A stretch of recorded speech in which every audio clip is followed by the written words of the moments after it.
Hi, everybody. Welcome to Dress to Quest. This is our very first episode. We're so thankful if you've joined us here today, and we're incredibly excited to start this new adventure with a lot of the same characters that many of you will recognize that have come over from last season with Nerd Botchery and Tony Sloan, an amazing DM. And thank you so much for joining us here. I'm going to do some quick intros here for everybody, and then we're going to jump right into the story. We don't really have much else to announce right now. So, yeah. Let me pass it over to our players. I'm going to start with Chris, if you don't mind introducing yourself. Hello, everybody. I'm Chris, and I play Ayize Marley, a human wizard. Looking forward to today's game. Awesome. And Erica? Hi, I'm Erica. I play Rin Swiftbow, Elf Ranger, and yes, I'm excited as well. And Jack. G'day everyone, I'm Jack from Aussie land where we have kangaroos. I play Sethrith Bloodtongue, a barbarian half-orc. Let's have some fun. Welcome to Season 2, peeps. And I'll pass it over to Eric. Hey guys, I'm Eric Wahlberg. I'm playing Volric the Grey. He is a fighter and bard, and he is very much human. Awesome. And Space? Oh, you're muted. Hey guys, I'm Space. I'm playing Aspen, an Aspenmar Sorcerer Warlock. Awesome. And finally, Josh. Oh. Hi everyone, I'm Josh, also known as Winged Horizon, and I'm playing Shifty Capone, a rogue. Awesome, thank you. Okay, well, with that, let's jump right into the story and see how this goes. Let me get a little change of music here, if you don't mind. Here we go.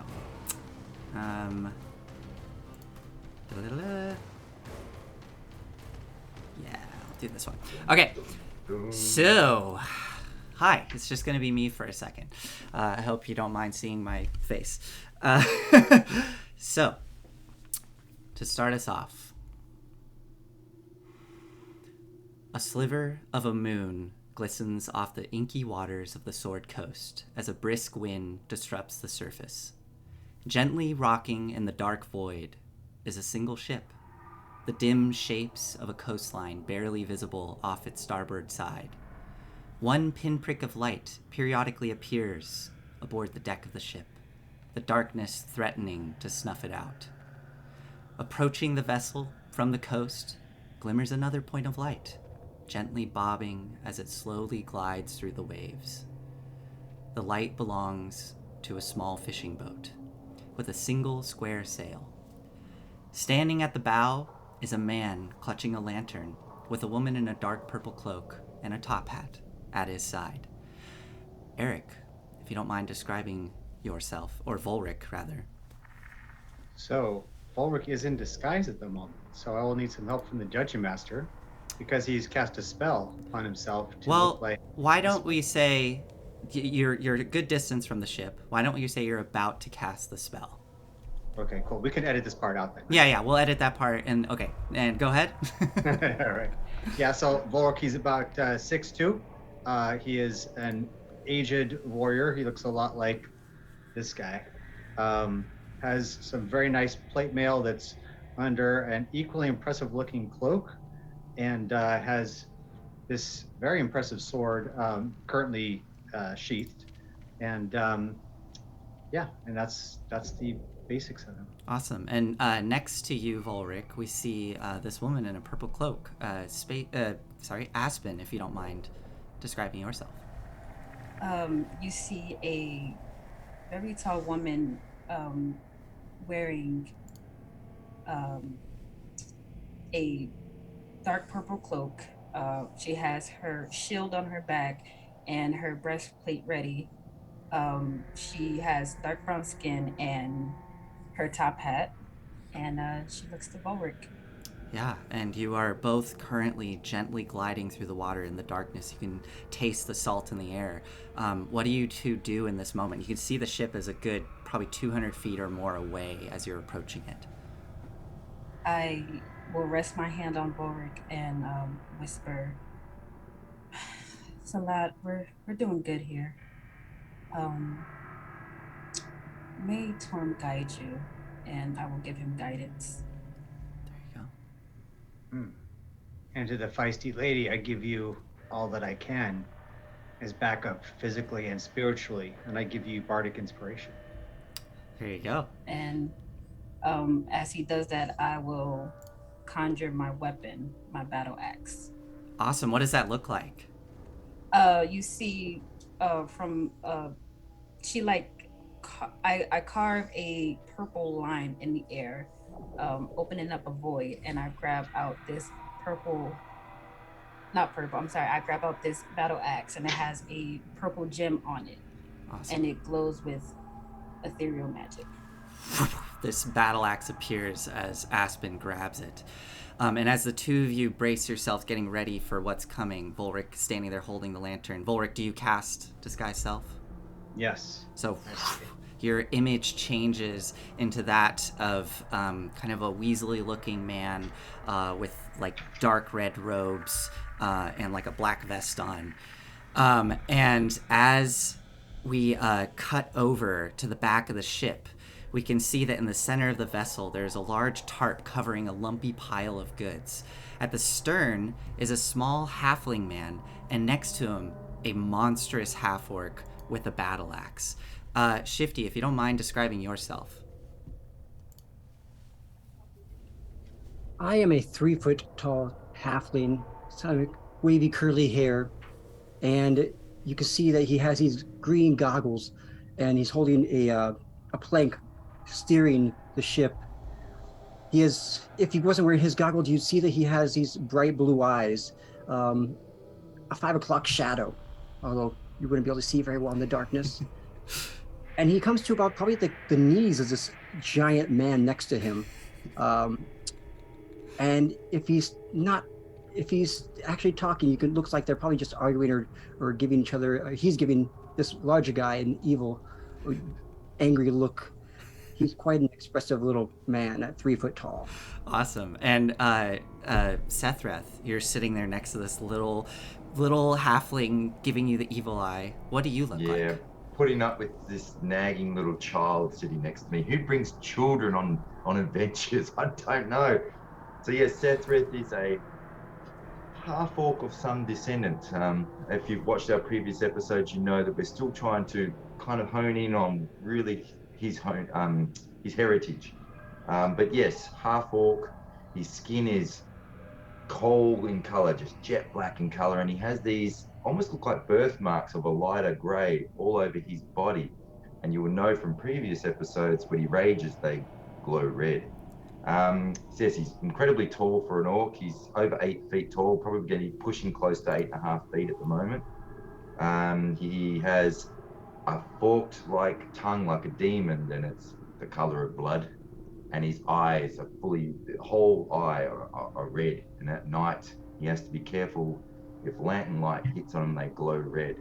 So at the moment, he's trying to keep his eyes down just in case a light comes across. He doesn't want to get caught out. And he looks at the halfling.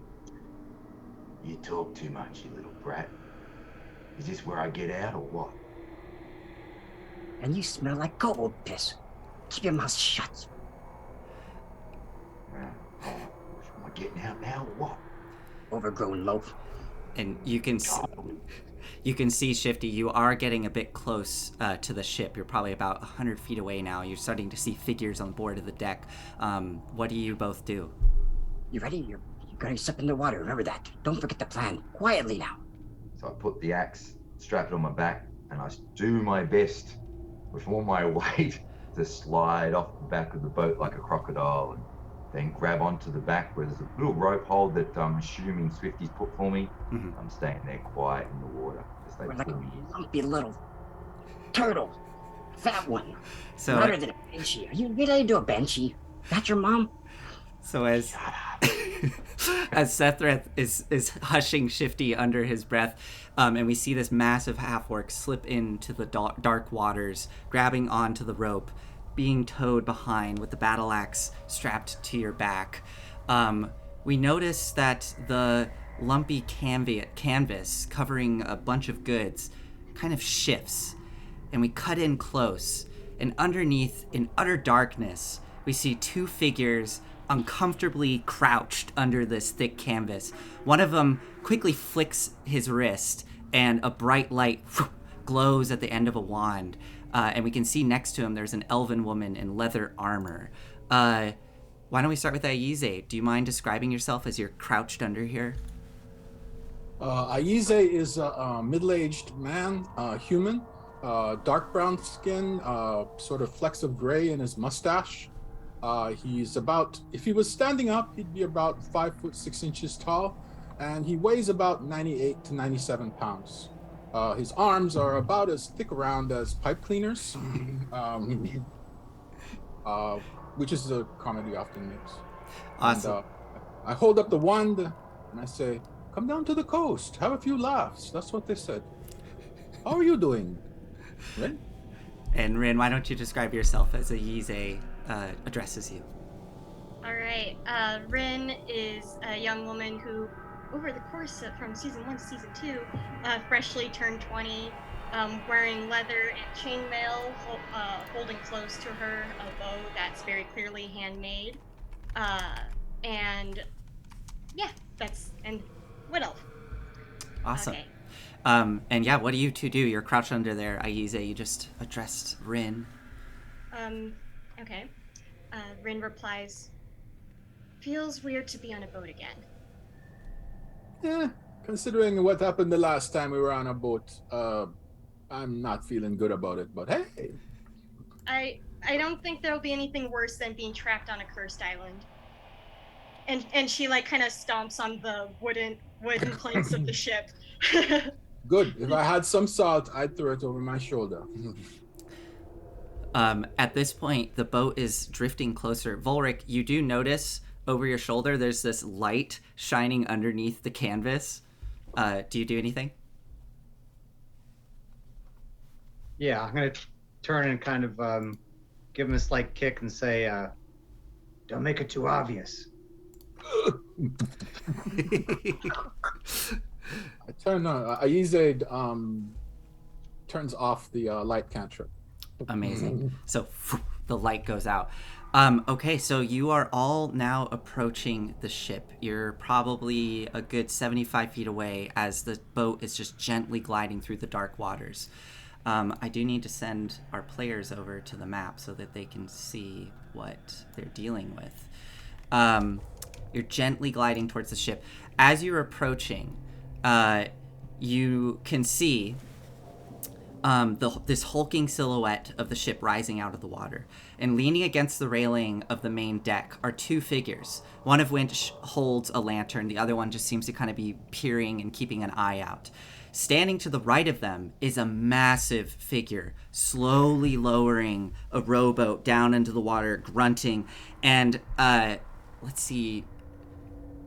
Aspen, you can see that resting kind of against the wall of the ship, like there's like the railing, and then to the left of this figure there's like the upper part of the deck on the front part of the boat and the bow. Resting against the wall, it just looks like a ballista just set there next to this huge figure. This figure is a good 10 feet tall, bulbous and hulking. And that's what you see. So with that in mind, what do you all do as the boat is gently gliding towards the ship? Volric and Aspen, you're at the front, so I'll start with you. What do you two do? All right. So I say, just play along now. Are there any other costumes or drab garbs that I can put on over myself? I would say, for the sake of this, because we did a little stuff off screen to the audience. We did a little bit of stuff off screen where they all kind of planned. Like I gave them, they had some information. I would say, Aspen, that if you want, you could have like a similar colored cloak to what Volric has that you can throw over yourself if you want. Okay. Yes, I will throw that over myself and kind of hunch down so that it looks like with my shield, it looks like I have a hunchback. Okay. And I'll follow Volric. But before we go, I will point out the ballista to him. Okay, so Volric, you see this as Aspen just kind of slyly nods towards it. And now that you're getting even closer, you can see that this figure, I'd say you both would recognize, this is an ogre. This is a massive ogre, big old portly belly, rippling with muscle and fat. And they are just kind of grunting, trying to lower this other rowboat down into the water with ropes and just... as this is happening, you're drifting closer. You both are playing along. Shifty and Sethrath. I have one thing I'd like to add. Yes, of course. As we get closer, just once they see the silhouette of me, I'm going to kind of lean forward. Amazing. Okay. Muffled cough. Got it. So you're coughing as you're drifting through the water. Sethrath, you hear this cough coming from the front of the boat, and you can kind of see around the back the ship getting closer.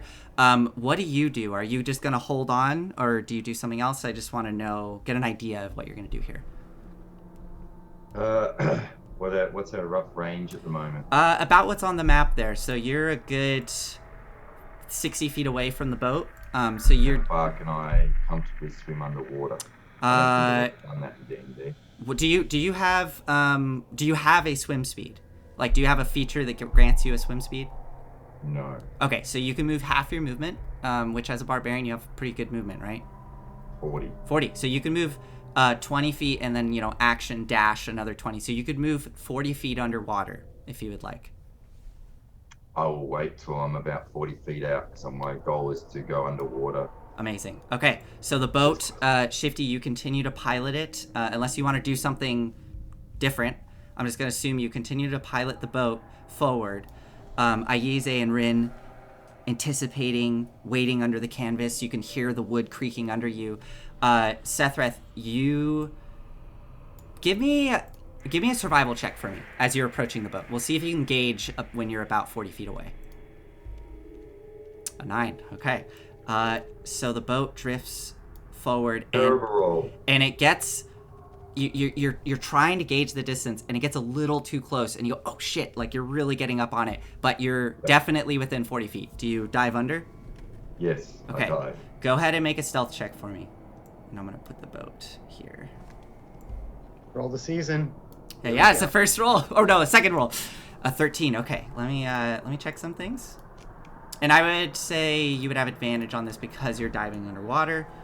So I rolled 13 for both. So Yep. It's not gonna help. yeah. I know. I saw that. It's crazy. Hey, we're almost to October. It's good. And 13's a lucky number for me. I know that's crazy to say, but It's Shifty's fault. He keeps talking to me.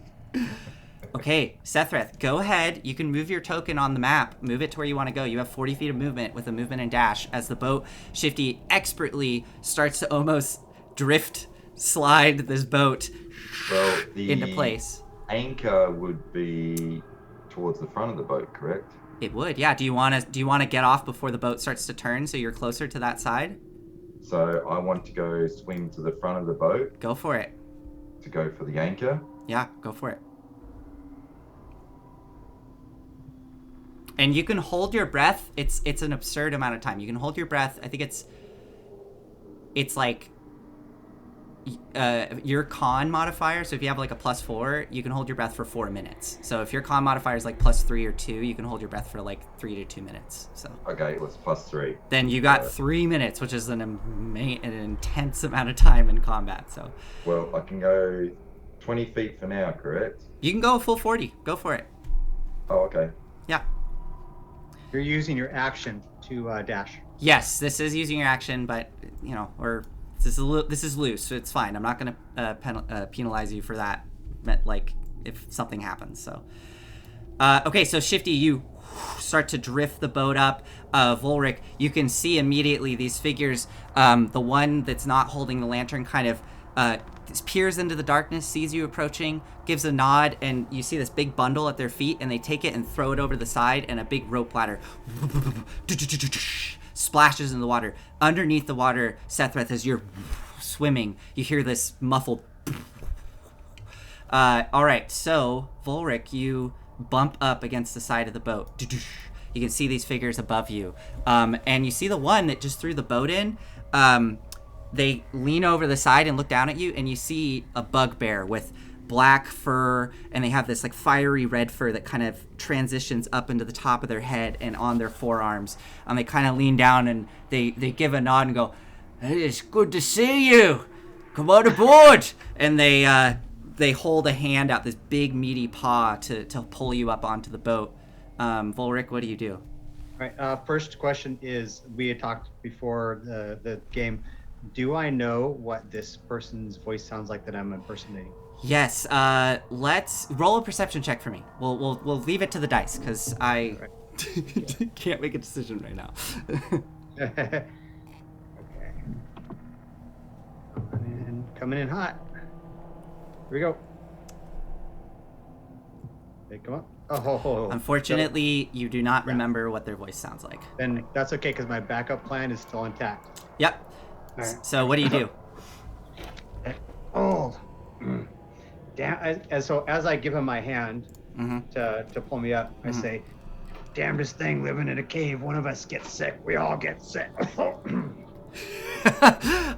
So go ahead, make a straight deception roll for me, because and I have advantage because of my cloud wound. Amazing. Then go ahead and make it at advantage. History check would have been a good one. I went with perception, so we're just gonna move on. But yeah, that's actually, I'll keep that in mind for next time. You have guidance too. All right. 15. Oh yeah, you do have guidance if you want to apply that. Oh yeah, I do, because I don't know what their counter roll will be. So I got a 15, but I'm gonna add my D4. The D4, right? Yep. Plus 2, so 17. 17. Awesome. All right, this bugbear claps onto your hand, kind of looks you over as you're coughing. It kind of like squint at you, and you can now see it's a female bugbear. She goes, "Them caves, you humies can't handle all the damp in there." And she pulls you up and slaps you on the back, and you kind of stumble on, even with your strength, you stumble onto the boat, and you now see, you stumble down and kind of straighten up, and you see next to you, there's just this reeking ogre sitting there, just kind of mumbling under their breath. And the person next to them with the lantern is a human. They set the lantern down, and they start to walk over to you. Aspen, or the bugbear comes to you, Volric. The human looks down at you, Aspen, and kind of squints, and they say, You don't look familiar. You must be new." They're all sick. All of them in the cave. I had to hire this one to help out. Immediately, the bugbear and the human kind of take a step back from you, and the ogre as well kind of shifts. Sethreth, you can swim another. You have your movement and action. So first, I'll quietly pop up next to the boat here and check if the anchor chain or rope is on this side. Okay. If it's not, I'll go under the boat to the other side where it will be. Got it. Go ahead and make a stealth check for me. Please roll good. Ooh, 10. I don't get advantage anymore, do I? Trying to think here. I will give you advantage on this, because of the commotion going on the boat. Oh, you got it. You got a natural 20. Yeah, you're fine. You gently Navy SEAL style. Yes. Navy SEALed it. I would. You pop out. What you see, Sethreth, the anchor is not on this side, so it must be on the other side of the ship. All right, I will go back under and swim to the other side. Okay, Do you go. need an athletics at all for swimming? Go ahead. Make. You don't have to do athletics. Go ahead and you can move 40 feet. Volric, you wanted to say something? Before you move on, especially because there'll be some possible consternation about Aspen. He says, "Don't worry, this is my ex-wife. If it was my real wife, you'd have to worry about her." The human pirate over there, this man kind of, and the bugbear, she glances at him with a glare, and he goes, "Oh no, that wasn't very funny." She goes, "Oh, that's not very funny, but whatever. Let's get the rest of the shit on board. excuse me, the rest of the stuff on board. And Aspen, the human, reaches down to pull you up on board. Do you come on board? Yeah, I grab his hand and I grumble. Oh, that's why I divorced him. And and thank you so much. At least some of us are gentlemen. He kind of, seeing you as you stand up and can see you under the cloak, you see his eyes go super wide, and he goes, of course. And he kind of does like a really awkward kiss on your hand and like fumbles it and goes, of course. No need for that. Oh. Well, I am very chivalrous, after all. All right. And he looks over the side towards you, Shifty. What are you going to do? Are you going to just keep the boat steady? Do you want to do anything? Shifty is going to start to take the rope that's on his own boat and begin to latch it up to the side of this boat, connect it to the. Will there be any kind of like latches or any circulars on the side of the boat? Yeah, totally, yeah. So so you start tying it up a little bit to keep it secured on the front and the back, so it doesn't just crash in. All right, the human starts helping you with that. Aize and Rin, you're still hiding under there unless you want to spring the trap now. Are you going to keep hiding? I'm going to wait until I hear Sethreth. Okay. Because he's very loud when he starts. The human's down on the boat with me, correct? Yes. They're both under so in front of you, Shifty, there's this big tarp covering all the supplies, and they are hidden under that. So a human though with me, like to help me tying up. Oh, like, he's up top helping you tie it on the railing. So I'm assuming you threw the rope up. He's tying so it off. Not on the side of the boat, it's up there. Got it. The other boat at this point has been lowered down into the water, so you see a smaller rowboat, and the ogre kind of steps over to the side, picks up that ballista, and just kind of and looks out over the water.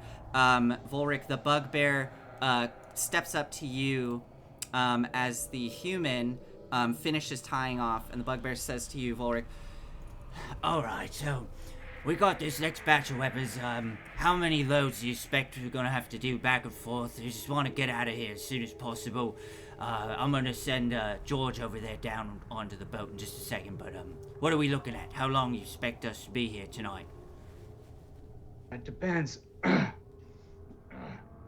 How long does it take you to bleed out? And I attack. Oh, wow. Okay. Before you do that, Sethreth, I'm going to let you do one more move here. So, Sethreth, what do? You swim under the boat, and in the gloom with your dark vision, you can see the slimy chain coming down as it appears before you. What are you going to do? I start as quietly as I can, pulling myself up that chain. Okay, go ahead and make an athletics check for me to get up the chain. 17. No problem. So it's gonna take it's like half speed, so it takes about 20 feet of movement. You get up to the top, and now make a stealth check for me if you're trying to get on board quietly. 20. Yeah, nice. Oh no, that's time. Who says the big man can't be quiet? That is a survival check. I'll let you keep the roll though, so all you have to do is just apply the appropriate modifier. So you got an 18. Heck, sorry. No, it's fine. You got an 18. What's your take 2 off? Take 2 20. Off. 20. That's amazing. That's still perfect. So Sethreth, you quietly pull yourself up the chain, drop down onto the deck, and look over. You can see the ogre has its back to you. Volric is down there. You hear some muffled conversation, and then suddenly you see a flash of movement and a glint of steel. Volric, make your attack with advantage as you've got the drop on this bugbear. All right. Question regarding drawing weapons. There's moderate ambiguity, but you can make it not ambiguous. Is it a free action, a bonus action? Is it free if you attack with it? Like, how does that work? I believe if the way I've run it in games, I could totally be wrong here, is it's basically considered, I think it's almost like an object interaction, which is you get one of those for free, I believe. Yep. Okay. So it is a free action. So it doesn't cost your movement, it doesn't cost your action or bonus. That's how I've always run it. Perfect. Okay, so then I draw my sword, which glows red as soon as I draw it, and I do almost like an uppercut, as if, because this thing's taller than me, right? It's a bugbear. Yeah. I'm trying to come up under the chin. As I grow, I'm going to use my Giant's Might as a bonus action, which will make me grow up to 9 feet. So I'll apply the modifier as well. Oh my god. Okay, so you are growing in size. Pulling the sword out. Go ahead and make your attack with advantage. All right.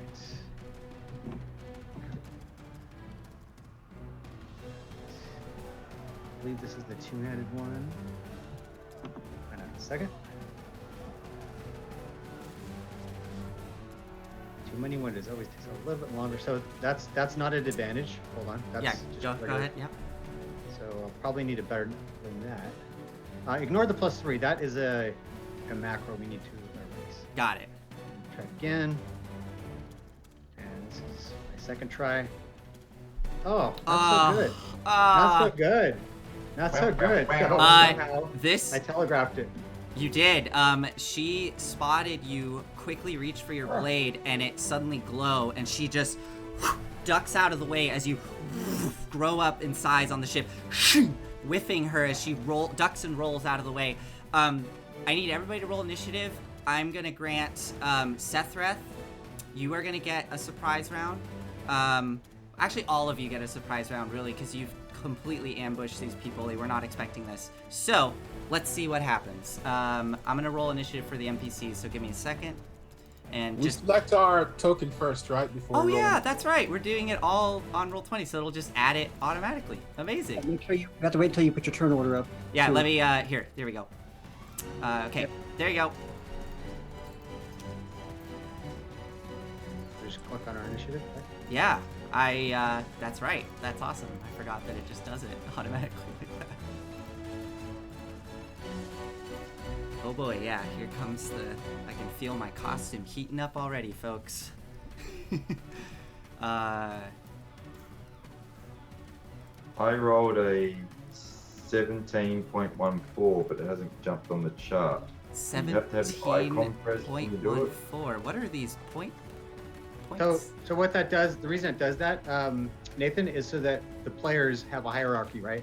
So there'd be an 8.16 and then 8.1. Okay.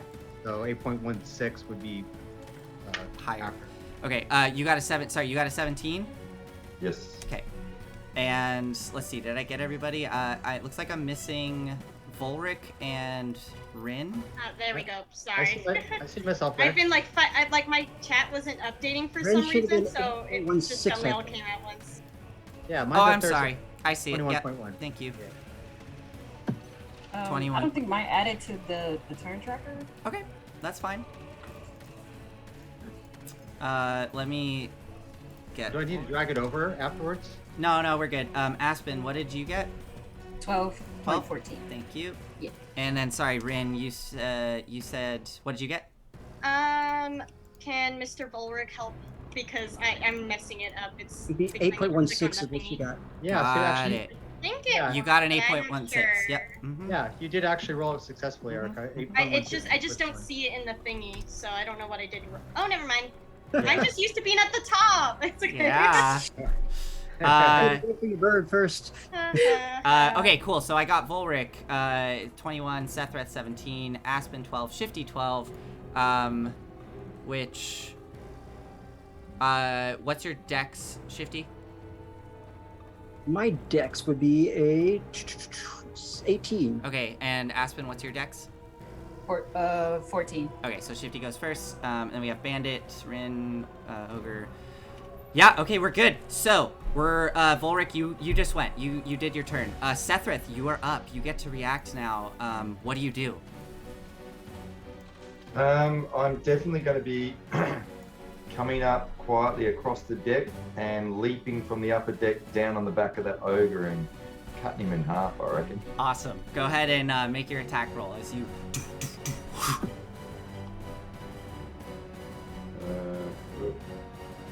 Still got one on sorry. Let me move that to there. Get one idea. Two-handed. Come on, Widowmaker. It's sinking. Take that, you big meathead. 18, unless it's advantage. No, forget not I for raised. this. But if you want to, you can attack recklessly if you want to do it at Well, I advantage. didn't call it, and I also haven't called my rage, so let me just quickly do my rage Yeah, roll. that's fine. Go for it. I'll do it on here. The D8. I rolled a 4. Let's see what a 4 does. Oh, that's right. You're a wild magic barbarian. That's Yeah, yeah. My wild surge, a 4. Magic infuses one weapon of your choice that you are holding. Until your rage ends, the weapon's damage type changes to force, Okay. and it gains the light and thrown properties. That's With a normal range of 20 feet and a long range of 60 feet. With the weapon, if the weapon leaves your hand, the weapon reappears in your hand at the end of the current. So you basically have Mjolnir. You just created Mjolnir. That's super cool. I've never had even this better, before. more like Stormbreaker, right? Yeah, Stormbreaker, you're Yeah. right. Yeah. All right, so Sethreth, as you run up, you go into your rage. Your birthmarks glow red. The axe flares up. You let out a scream. Go ahead. With an 18, you definitely hit roll damage as you leap off and come down on top of this ogre. So its damage was. Why is it giving me +3 there? I guess. So it'd be 13 points of damage. 13, okay. And that's force damage, going by what we just read. Yep. And you get another attack, correct? Yes, I do. Go ahead, roll your second attack. Hopefully we do a bit more damage this time around. Critically nice. 19's definitely a hit. Yes. And this time it's only 10 points of damage. 10 points. Okay, is your intent to like literally land on the back of this thing and like ride it, or go make an athletics check for me as you land into it, sinking your axe in? My goal is to knock it to the ground and or land on it. Got it. some way. That would be a separate attack, but we'll see if you can at least land on it. So go ahead and you got a natural 1. Okay. So land into it. You're sitting on top of it. You pull your axe out. Blood sprays. You bring your second attack down, and it just into the thick hide. And as you go to pull your axe out, it's stuck, and you and slip, and your axe is now just stuck in its shoulder as you onto the deck of the ship, falling prone. This thing above you, so you are landing prone on the deck of the ship, and this ogre is wailing in pain. That takes us to Shifty. You're up. But that's when I go, and it reappears in my hand, even though I'm prone. End of my turn. Okay. So, yeah! awesome. Awesome. All right, Shifty, go ahead. You're up. What can I see on the deck? Just that dwarf guy in front of me on the edge? You see that? Or you can see Yeah, it you see the human on the edge, and that's about it actually, because Volric just grew and he's kind of blocking your line of sight to the ogre. So you just see the human. How much higher up is that deck from my boat? 9 feet. 9 feet? Yeah. All right, I'm going to cast. Sorry to interject, but wasn't mine a surprise attack still? So shouldn't we be at the top of the Oh, I'm sorry. Yeah. and back to Volric? No, we're at Shifty. He was next. Oh. Yeah. All right, Go ahead. perfect. So yeah, what I'm going to do then is I'm just going to like curse and you're starting so early. We have to get on board. Now we're going to be starting this boat, and I just look over at that dwarf and say, "Hey, dwarf!" And then he looks down at me, and I say, "Your mama. She was born for these water. Wait, no. She was born from the fish, from the golden fish, and I bet it's laughing all the time." And I cast hideous laughter at it. Oh my god. Okay. Is that a charisma save? It's a wisdom save. Wisdom save. Okay. He is going to make a wisdom save. He got a natural 20. Okay. He just stares you in the eye. I'm not a dwarf. What? It just looks like puzzled. What? So it didn't take effect. What do you do? Not a dwarf? Ah, tough crowd. And then I am going to say, oh crap. Then I'm going to definitely not get up there because that is my move. So I will start to, I would just stay right there and I'll take cover from some kind of one, if we have any kind of any obstruction on the thing. Okay. Besides, I will take some cover. Put the little the steering shift in front of me, so if he tries to throw something at me. Okay, it's not gonna grant you a bonus, but sure, you put this stick in front of you. All right, that is Shifty. So, Aspen, you're up. I take the cloak off and I pull my shield from off my back, Okay. and with my battle axe in hand, I cast mirror image on myself. Oh, cool. Multiple versions Yeah. of you appear. Yeah, and I look to Volric. You know what you're doing? Oh, apparently you do. Awesome. Yeah, and that's all I'm gonna do. Okay, so you have mirror image on you. I'll just put sure, I'll put this little symbol on you just to designate that. All right, Aspen, that's your turn. The enemies cannot react. They are stumbling and being surprised by this whole thing. Rin, you hear combat erupt above you under the tarp. What do you do? Oh yeah. Oh, go ahead. Right. I just thought that Ize was also on the same turn, but it's fine. Rin kind of looks to Ize and just says, "Showtime," and throws off the tarp. And before she, with her bow in hand, she opens up her light wool cape, sending out Bert the Falcon. Oh, I forgot to make a token yeah, for all Bert. All good, because he could just. I just realized that, so I'm just gonna say he's where I am for all the. No, fights. it's fine. We can use a placeholder. I might actually be able to pull up a hawk. He's a hawk, right? Or he's a falcon. Falcon, but like if it has wings, it's any picture's fine. That's fine. Yeah, I got it here. So Bert the Falcon flies out and is right there next to you. Did you? Okay, so you have. All right, Bert. and I'm sending him to the bugbear. Okay, so the falcon takes off, flies down towards the bugbear, and what does Bert do to the bugbear? Unfortunately, I don't think I got Bert up here, but I could just roll the old-fashioned way. Yeah, go for it. Just roll it. He's going to do a claw attack. Mr. Volric, I think I might need your help on this. I don't remember all the stuff. You do. Bert has advantage on this because Bert is currently flanking with Volric. So go ahead and just roll a d20 twice. Oh, do you not have Bert?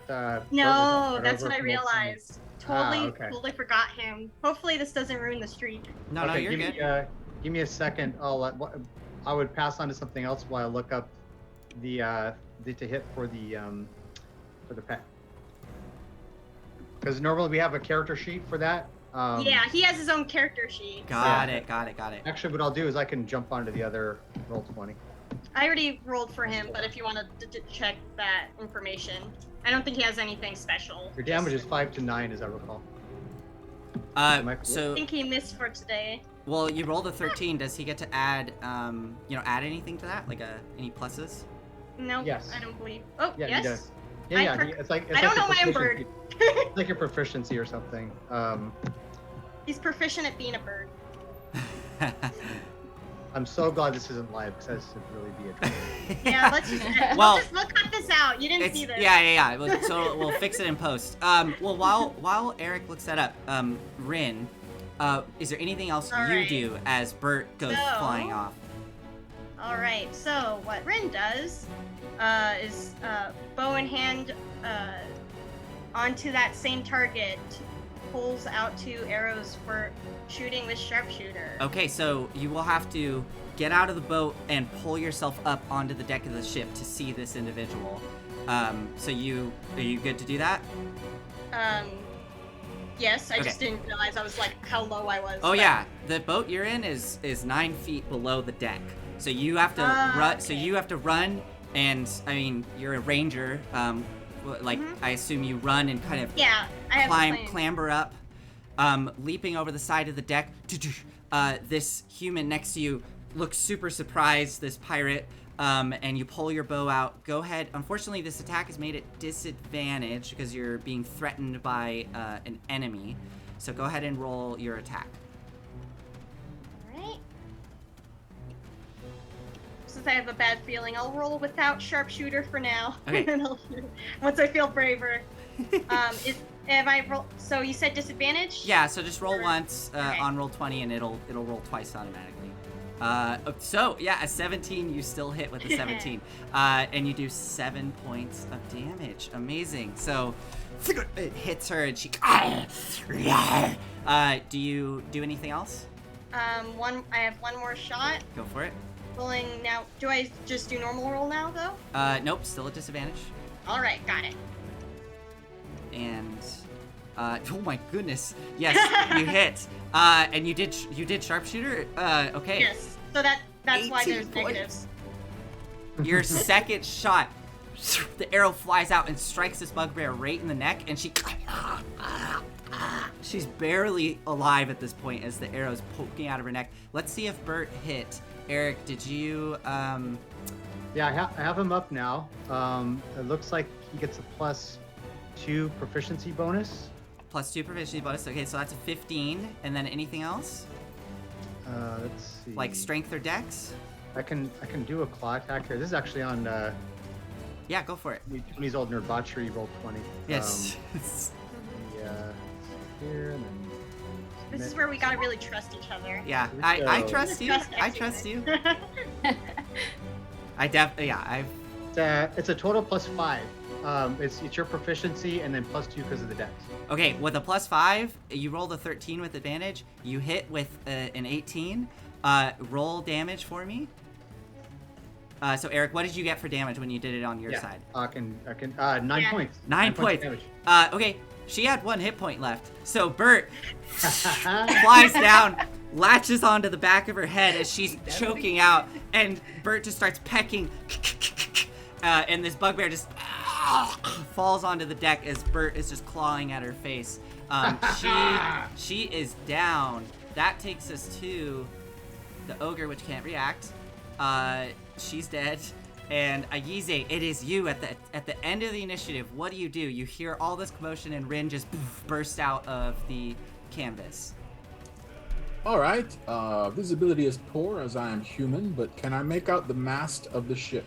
You can. The crow's nest is 40 feet above the deck of the ship, and you are so it's like about 50 feet above you. All right. How about is there a cross mast underneath the crow's nest? Yeah, sure. We'll say that that's just within range. I'm happy to do that. All right.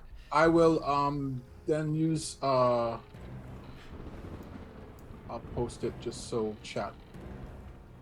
Yeah. See it? So you're gonna All right. Misty Step? I will fire off a Misty Step. Okay. Go ahead and move your token where roughly where you want to be, right? Just imagine that cross mast is there.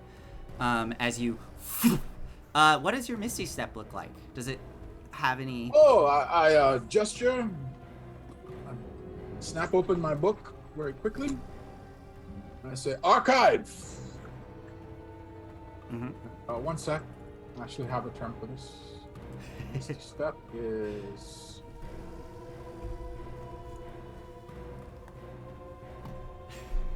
Awusu Igbese. Awesome. Snap the book. Pull a rune off the page. Oh, cool. And the rune expands and creates a cloud of mist. Well, Yeah. cloud of mist? Okay, that's good. And I materialize on the cross section. Awesome. Go ahead and move your token as you suddenly up on the cross section. So that was your bonus action. So I'll just put myself. I think that's the mask, right? Yeah. So What I'm thinking, that's the mask. Okay, I'll just. Can I get on top of it? No, I can't. All right. You're good. I'll go on this side of it. Okay. And what are you gonna do next? That was a spell action, so I secure myself on the mast, Well, and I'm trying to be stealthy about. I would say I was gonna have you make an acrobatics check. Not terribly difficult, but I do need you to make an acrobatics check as you appear up there on the mast to try to grab onto it. So go ahead and do that for me. Okay. Acrobatics. Yes.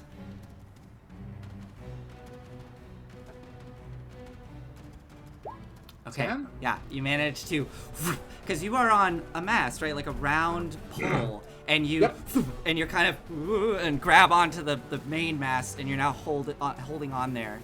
What do you do next? Other than that,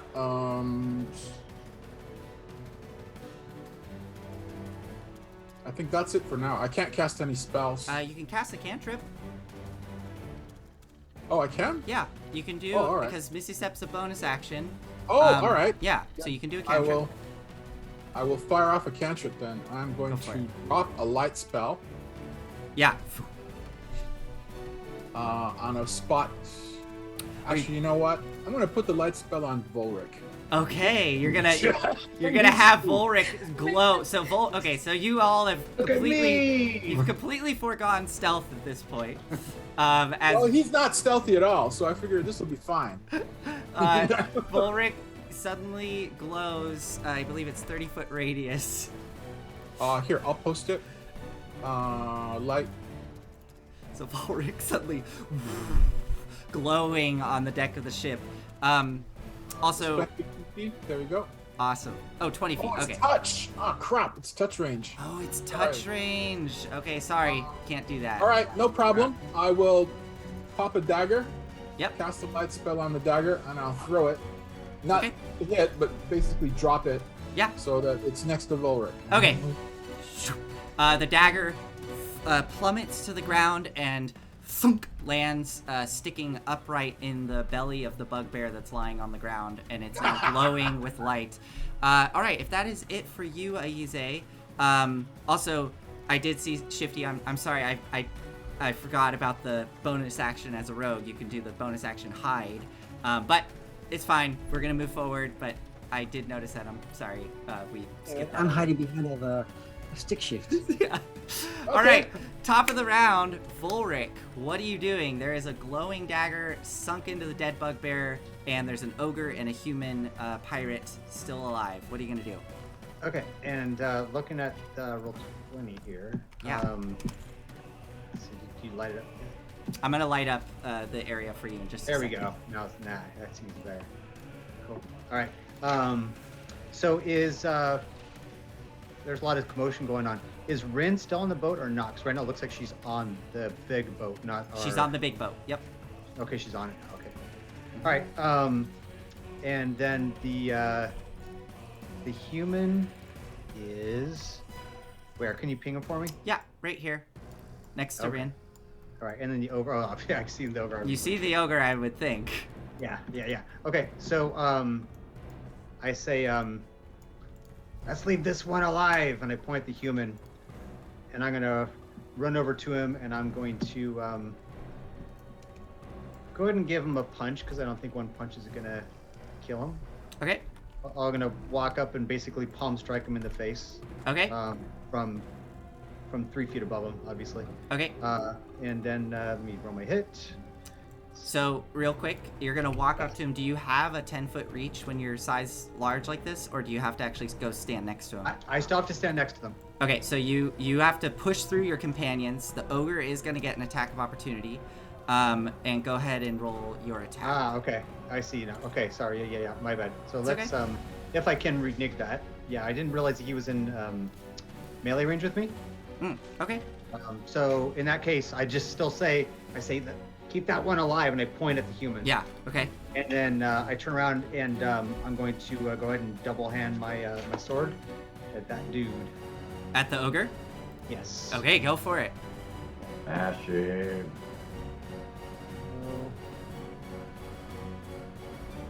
Ah, I missed again. Well, is he prone or not? The ogre is not prone, and with a 10, yeah, you do not hit. Yeah, Sethreth is prone. So with a 10, go ahead. Yeah, I have action surge, so I'm going to go ahead and strike him again. Okay, go for it. Come on. You could do it.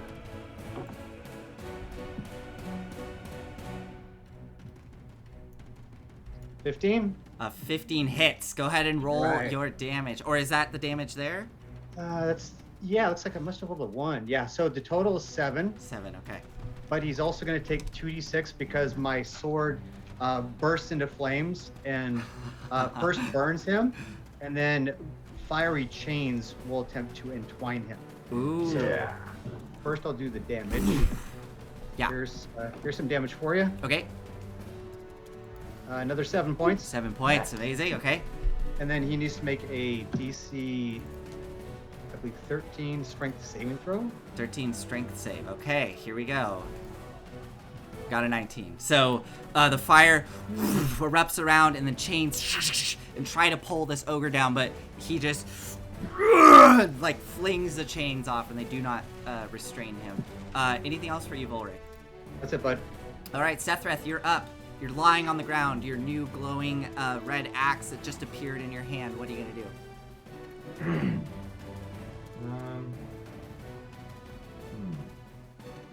If I'm attacking from where I am I at disadvantage or not? You would be if you're lying prone. Before you do that, that is a good point. For Volric, really quick, can you describe what it looks like as the chains appear? I just took some liberties there. Absolutely, yeah. So first, almost like a flaming sword. Yeah. It bursts into flames like hit, and there's a burst of fire, so that does that damage. But then the burst, it seems to manifest itself in a specific shape, which is fiery chains, which wrap around the person. And he would have actually been burnt next round too, if he wouldn't have broken out. Yeah. So he breaks out, and the chains just dissipate. So yes, Sethreth, if you attack lying prone, you'd be at disadvantage, but you can stand up. It just costs half your movement. It doesn't cost action or bonus or anything. Okay, well then I stand up. Yeah. I jump up. Okay. And I wail into him. I Go don't for it. hesitate. Go for it. Bam, bam. Let's get some real damage this time, please. Yeah. Ooh, almost a crit. 20, so that's 15 points of damage. Oh, awesome. Okay. He's still standing, looking badly hurt. Wish that was a crit again. 22. That definitely wow, hits. That's good damage. How much damage is that? What's this extra 7 it's giving me? Rolling strength 1d10 plus 4. Well, I rolled a 9 plus 4 plus 1 plus 1. But that's for your crit. oh, that might be for It the crit. automatic- Yeah. Yeah, Oh, automatically that's rolls if you damage. crit. If you crit, you add the Yeah. extra 7. Right. But Right, so 17 uh, and 15, that's a 20, 32 points of damage. Sethreth, how do you kill the ogre? So I do the old martial art flip up off the ground and jump up with my feet, and I come 2 upper swings, whoa, and then switch around and come up again, whoa, and carve this big X up its fat guts and watch it all. It just drops to the deck. Awesome. So, and all the guts just, you do it up the back of the ogre? Oh, Did you say? Is he facing not me? He's facing Volric, so yeah, you do it up the back, and the back splits open, and you see the spine kind of fall out, and the guts sort of fall out in between onto the deck, and the ogre just falls back dead. That's what I'm talking about. Yeah, you didn't steal my kill, it was mine! So all this shouting is happening on the deck of the ship. Let's go to Shifty. What are you gonna I do? used the last Oh, yeah, of my go ahead. Movement. I used the last of my movement to come up next to Volric and high-five him. Yeah! Yeah. All right. Shifty, your turn. What do you do? That bearded dude who's still, what's he looking at? He's looking over at Ren. He's looking. He's looking horrified. He's standing there just like, and like fumbling for his saber and just like trying to pull it out. Can I make an observation check of what I know? Insight. Kind of entrances along the side of this boat, their boat, that I would be able to get into the underdecks, Oh, you want to try to get into the underdecks? if it's possible. Yeah, like through a porthole. Yeah, exactly. Got it. Okay, so there is a porthole. There's 2 on this side. Only 2 portholes. This is definitely not a. You don't see any cannons. This is very much like a cargo ship. But there are 2 portholes on this level, to the south and north of you. So there's one here, like 20 feet away, and then there's another one like 35 feet away over there. There's also a porthole up on the deck level in about the same spot, like where the I guess that's the poop deck is, right? The top part over here. So there are a total of 4 portholes that you can see, but they're about 20 to 30 feet away, and on the side of the ship. With my knowledge of the boats and everything, do I need to roll something to figure out if I would be able to get over there without slipping off the slick edge to get to this? No, I would give it to you. It would be quite challenging. It would be like moderately challenging. I'll put it that way, right? So you can interpret that as you will. It wouldn't be easy. Would I be using my strength or dex to be able to hold on and get into that thing? It would likely be strength, unless you can justify to me how you would use dex. Like if you're gonna somehow do something, using your dex. Got it. All right. Well, I will climb up this the 9 feet to get behind this human dude. Okay. And when I get up there, do I see that? Is there anybody else standing that I don't know that I can see, or is he the last one? So he is the last one. What you do see, make a perception check for me. Sure. So you're gonna climb up on deck, like about here. Is that right? That's right. I got a 20. 20, nice. Okay. This is what you hear. You don't see anything. You see everybody's dead except for the one person. As Sethreth is bellowing and slapping a high five with Volric, you take a moment and listen, and you hear a lot of movement below decks. A lot of like feet shuffling. You hear a clamoring in there. There is a door right here leading into a cabin of some sort. There are 2 doors here leading somewhere. There is another door here, and just on the other side of this door, you hear basically like a weapon or something being like pulled off of a shelf. So there's somebody in there moving about. That's what you hear. What would you like to do? I would like to take out my rapier, put it up on this human's underside. Okay. From my angle, it's much easier to do the underside, I think. Just under his underside, between his legs. Oh, okay, got it. Yeah. So. And I say, open that door. Make an intimidation check for me with advantage.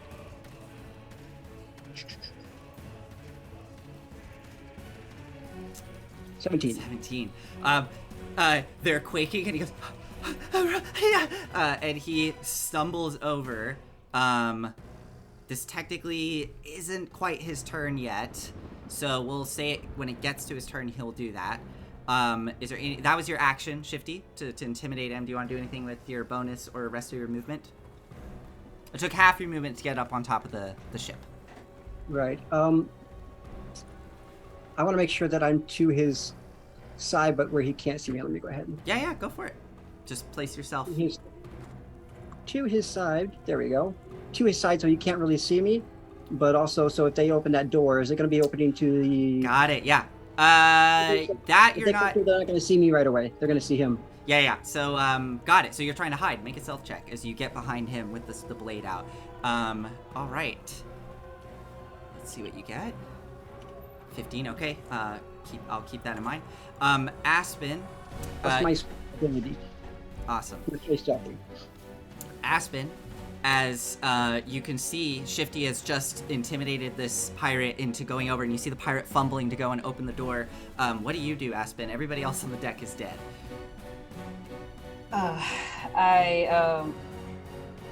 Can I see where the cargo hold is? Yes. So you see actually just in front of you. So basically, the 4 squares in front of the mast here is a big giant, door, like a hatch, right, that they could lift open to get into the cargo hold.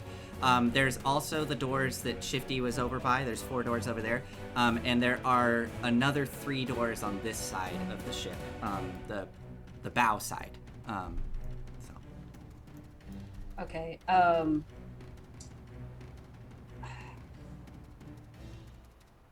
I'm gonna say to the human man, Mhm. protect us with your life, and I'm gonna cast Charm Person on him. Okay. He makes a wisdom save, right? Yes, DC 16. Okay, wow. Okay. Here we go. That's a 12. Okay. He suddenly and looks over at you. Of course, my lady. I'll do anything for you. And shing, you. pulls the saber out. Turns. Do you want to do anything else? That was my action.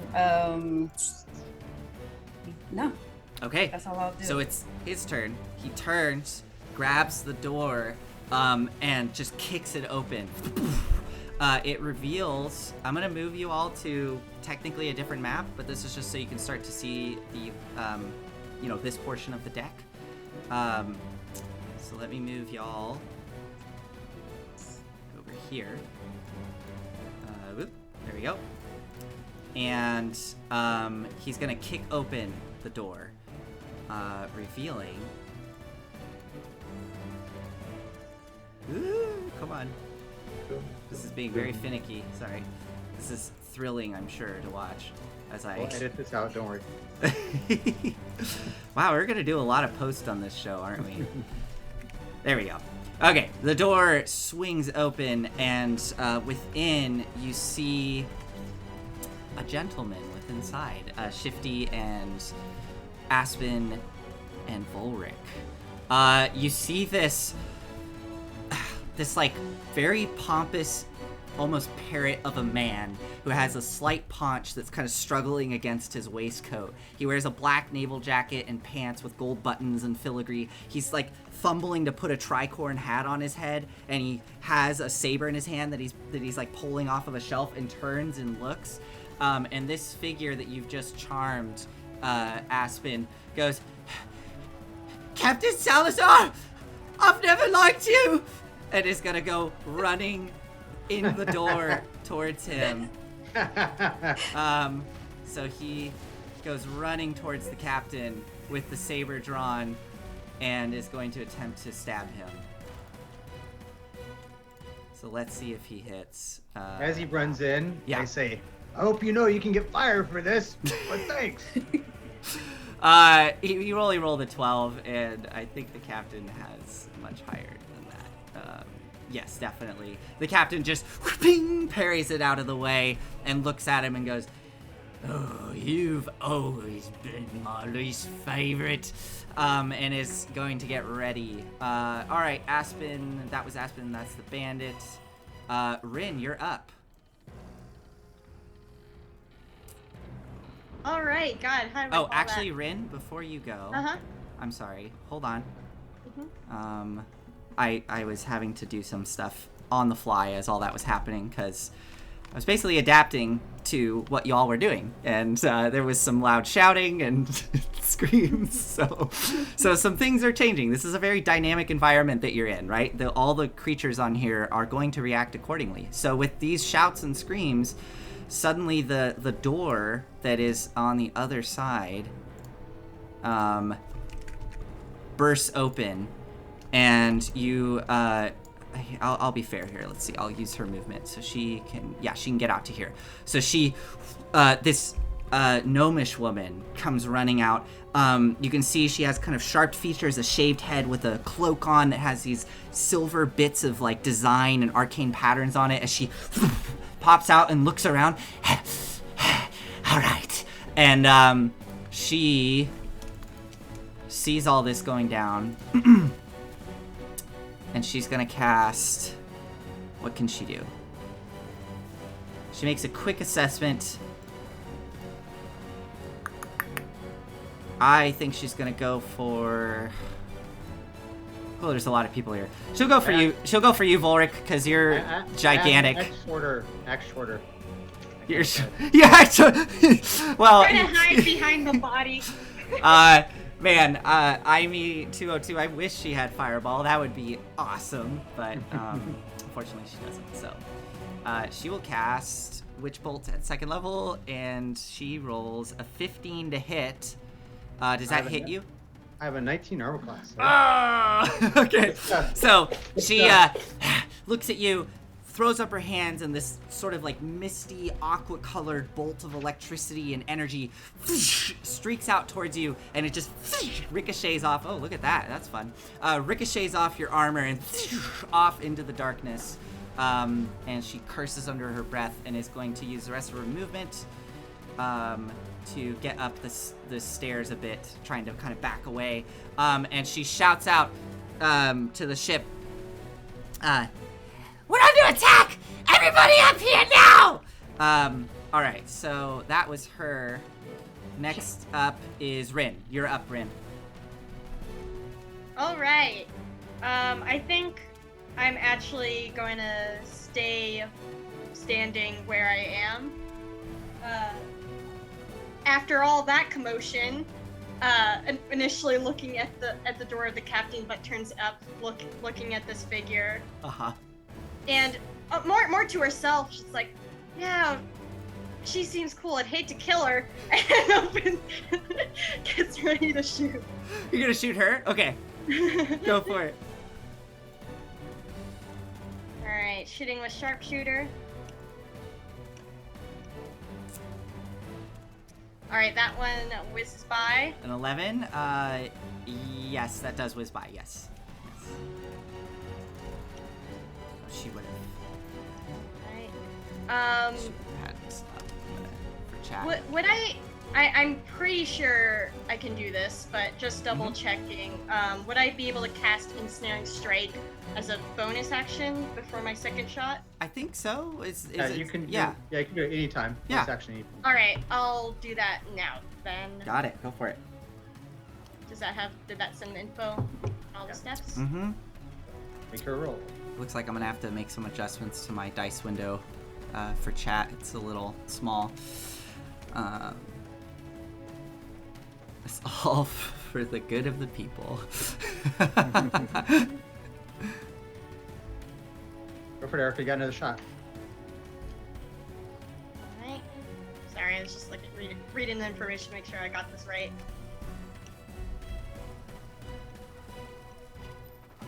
There we go.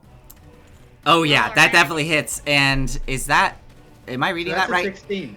That's a 16, though. A That's 16. 19 minus 3. Keep doing the called shot. Yeah, right. Okay. Hold on. I'm seeing if she can. Wow, what a crazy thing. She's a spellcaster, a wizard, and does not have shields. Cool. Okay, it definitely hits. So, that is that 22 points of damage? 21, yeah. Or 21? I hope I didn't kill her one shot. The arrow streaks out and it catches her right in her thigh, and she kind of stumbles down and almost falls off the ladder as she's trying to pull herself up, and then looks at you and goes, "You." She's not dead. Okay. So now in Staring Oh, Strike, she yeah. has to make a saving throw. Oh yeah. Yeah. So suddenly the vines. Okay. It's a strength save. I think it's Dex. What is it? That's a good Yeah. question. Dex. No, it is Strength. You're right. Strength. Okay.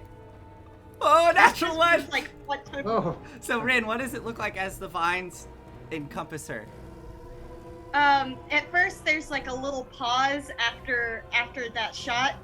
Then suddenly, like through the planks, it starts to vines start to pull up and wrap around her, pulling her back down. Yeah, so she starts to look at you and goes, "You, I'm getting." It just gets like pulled in, and she's like, "Arr, arr," and she's now restrained by your ensnaring strike. Okay, Rin, that was your bonus action. Do you want to do any movement, or are you good? She's going to stay right where she is. Okay, that takes us to the ogre, which is dead, and they are dead as well. Ayize, you're up. Okay. So the gnome is just sitting there waiting for the world to kill her? Pretty much. Oh. She's struggling and. Aw. I don't think it would need very much to finish the job. I mean, does she look really badly hurt? Oh yeah, she looks pretty hurt. All right. But there's no one else on the deck that appears to be. That Yeah, you, I'm looking and I don't see anyone else. you don't see anyone you can see. That's right. All right.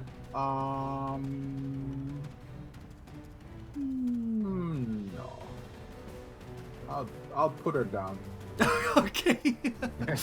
Down, Masali. It's a mercy. And I'm not gonna like muck around with any targets. I'll do down, Masali, and I will pull up a rune off of Archive. Thank you, Archive.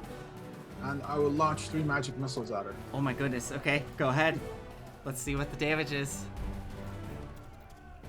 Last. Boom.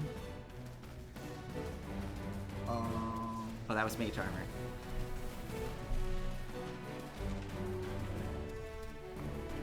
It's funny, it didn't roll the damage. No, you cast mage armor, not magic missile. Oh shoot! All Yeah, right, that's okay. Under magic A missile. miscast, oh no. Yeah. I said the wrong word. She's got armor on. 3, 4, 5, 8 points. 8 points. Ooh. What color are your magic missiles as they fly out of your book? Oh, didn't you say they're runes? Yes, they're. I make them. I'm order of scribes, so each one looks like a letter. Awesome. So these letters. Right? And 3 letters. Let me think. D-I-E? Nah, that's so. Okay. So D.I.E. slams into her, and she is now burnt and has an arrow in her leg that's bleeding out and covered in vines, and she's barely holding on. She's not quite dead. And Aize, as you cast that and those magic missiles go, and you say thank you, Archive. You swear for a moment. You just hear, no problem.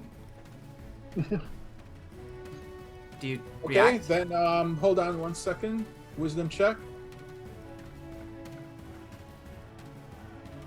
All right, I don't fall off the mast. There you go. Oh, wisdom check? Was that for the mask or the? No, I'm just surprised. Oh, And yeah. I- Okay. Yeah. So you hear this disembodied voice suddenly say that, and you don't know where it came from. Surprise, kind of stumbling on the mask, but you still have your movement and bonus if you want to do anything. There's no point staying up here, I don't think. So I will take a step off the mast.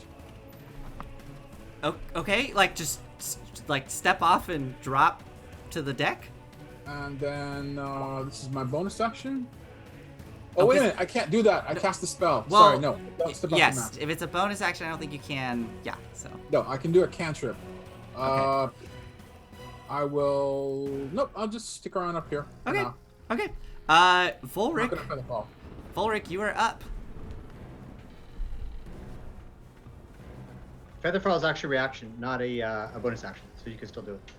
That's true. Do you want to cast Featherfall, Aize, and drop down to the deck? Yes, I do.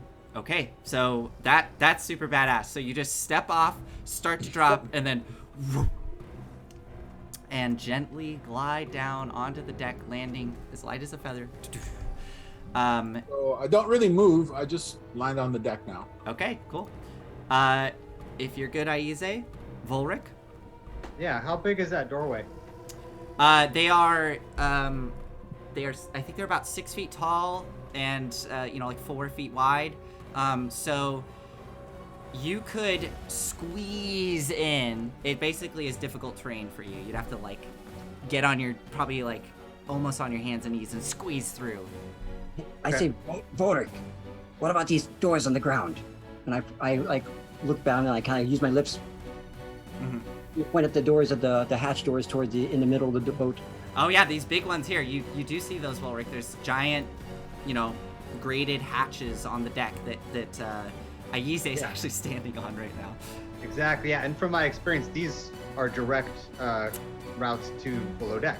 Correct. This is Okay. they would you can actually see there was some rigging set up. They hadn't hooked it up yet, but it looks like they were getting ready to open it up to to access the cargo inside. Right. Okay. I say, I'll just keep an eye on them, and I'm gonna run towards the master's quarters. Okay, go for it. So, Are you gonna try to squeeze through the door and pop inside there? yeah. So, try to get the measuring tool here. It's been a while since I used the measuring tool. It's the second or first one? I got it for you if you like, just for now. Thank you. Perfect. Yeah, So if perfect. you want to get to the captain, it costs you 35 feet of movement, but granted, that'll be 45 feet of movement because it takes it's difficult terrain to get through the door because you have to squeeze through. Yep. So I will just use 30. So give me however far I can go with 30. Okay. And then it can, if you don't mind revealing the room. 30 feet. Oh, actually, I'll just move myself in, right? Yeah, that'll be. Okay. You basically make it just inside the door because you were there. Okay. Yeah, I And mean. that's a wall to the south, and then Correct. I can't quite see around the corner yet. Yeah. And Okay, cool. you crawl inside this room, and the ceiling's only about 8 feet high, so you are like hunched in here with your sword. If you feel like if you try to make any attacks, you have a double-handed greatsword. It's a long sword. Okay, so I it's a use long sword. one-handed. Okay. So yes, you are in the room, cramped in here, and you see this captain kind of look at you wide-eyed as you come clambering into the room. So I don't know his name, right? I haven't heard of it. You heard the guy yell Salazar. Let's see if you've heard of it. Make a history check. All right.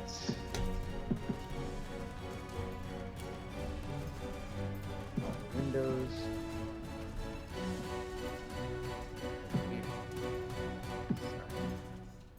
1 second, kids. Is it worth all of us that overheard it doing a history check? I would say Shifty can also make a history check. Shifty and Volric, for specific background reasons, might know who this is. Wow, look at you. Okay. Go. Yes, you know that this is Captain Salazar Snake Eyes. And you know that he's kind of a dog. He gets around Faerun, and Shifty specifically, you know that there is a family in Waterdeep that considers themselves his wife down there considers herself Miss Salazar Snake Eyes. But you've also heard that there's another woman who is not aware of this other woman of his in Baldur's Gate, who also is Miss Salazar Snake Eyes. So he has multiple families all hidden from each other around Faerun. And he's pretty low level, but like a smuggler. Definitely a smuggler. Am I aware of any bounties? Any bounties? Yeah, I would say that in Saltmarsh there's a Lord's Alliance bounty for Salazar Snake Eyes. Definitely. I will say that if you bring him in alive, 400 gold. If you bring him in dead, 150. Nice. I'll make them note of that if he doesn't already know. Like, the Salazar, he's got a bounty on him. Let's keep him alive. Nice. Okay, so I pop in. I'm probably already an opposing figure anyway. Yes. 'Cause I have to kind of crouch Yes. with my sword low, and I say, "So Snake Eyes, the question is, do you want to surrender your ship now, or after you're dead?" Okay. Go ahead and make an intimidation check for me. This is gonna be hard because he is a No worries. captain. He's half open to fight anyway. Okay. Intimidation. Oh, nice. I have intimidation proficiency. Go. Where are you? Did it come up or no? I do not see it unless Did not. I do not see it. No.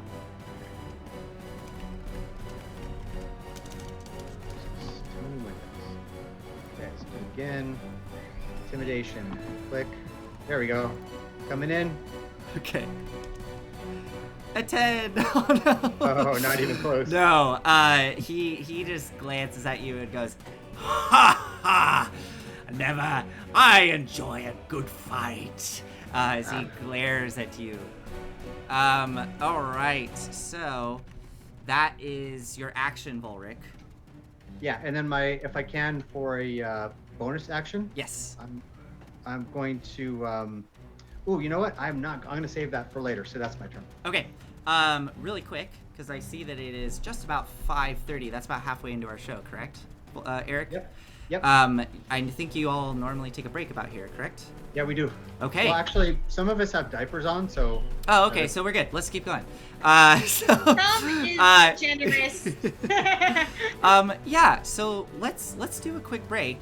This is, I think, is a good point. As Salazar is grinning at you with his crooked teeth, and his kind of paunch just like pushing against his waistcoat with his sword out. The bandit there, the pirate there in front of him, still being like, I'm gonna kill you.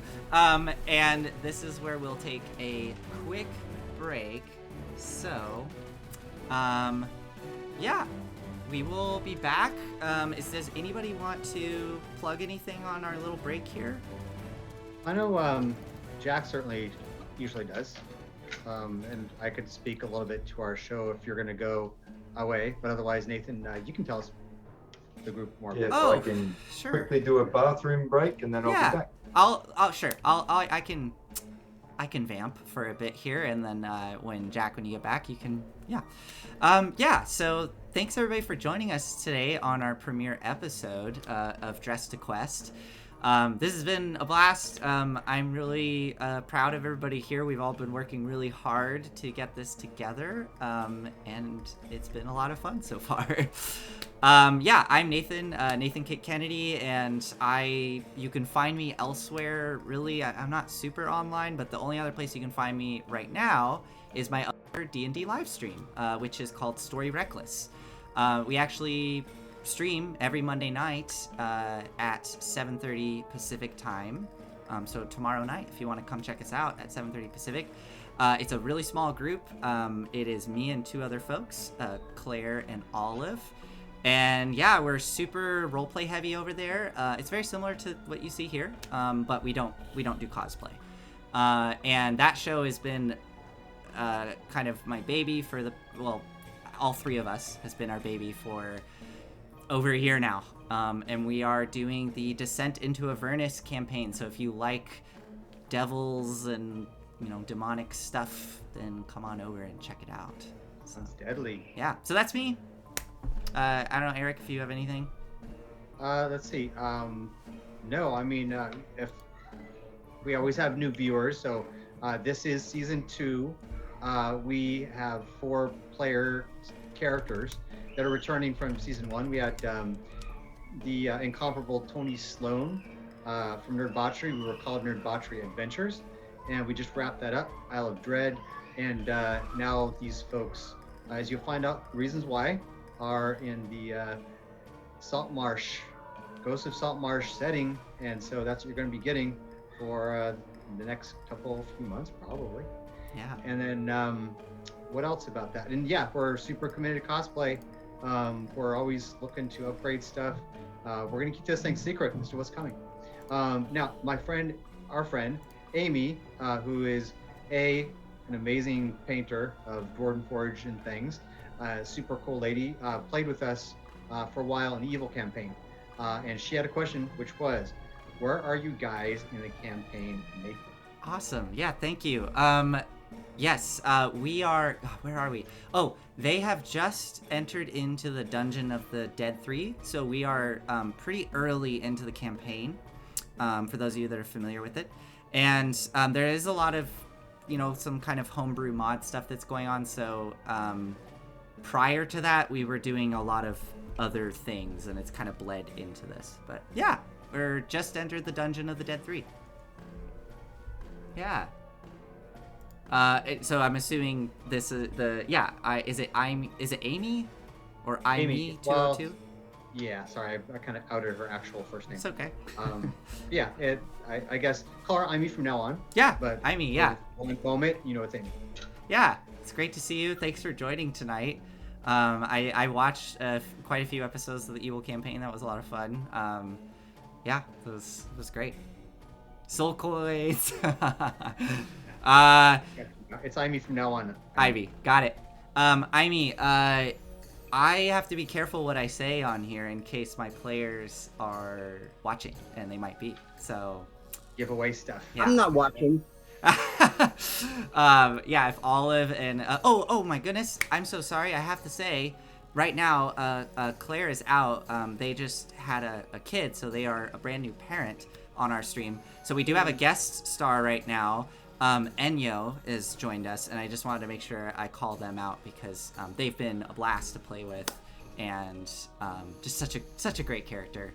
It's just really silly stuff that's really fun. Their character we homebrewed that they have boots of holding, so they basically have thigh-high boots that have a little pocket dimension in it that they can reach into and pull stuff out. So yeah. Jack, you're back. Do you want to plug anything here? And I'm going to use this opportunity to also go take a break.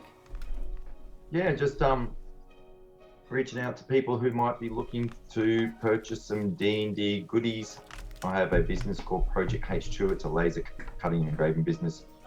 I make anything from small little, really highly detailed dice towers to awesome big things like Eric's got in his hands swords and axes that have lights, LED lighting and such inside of them.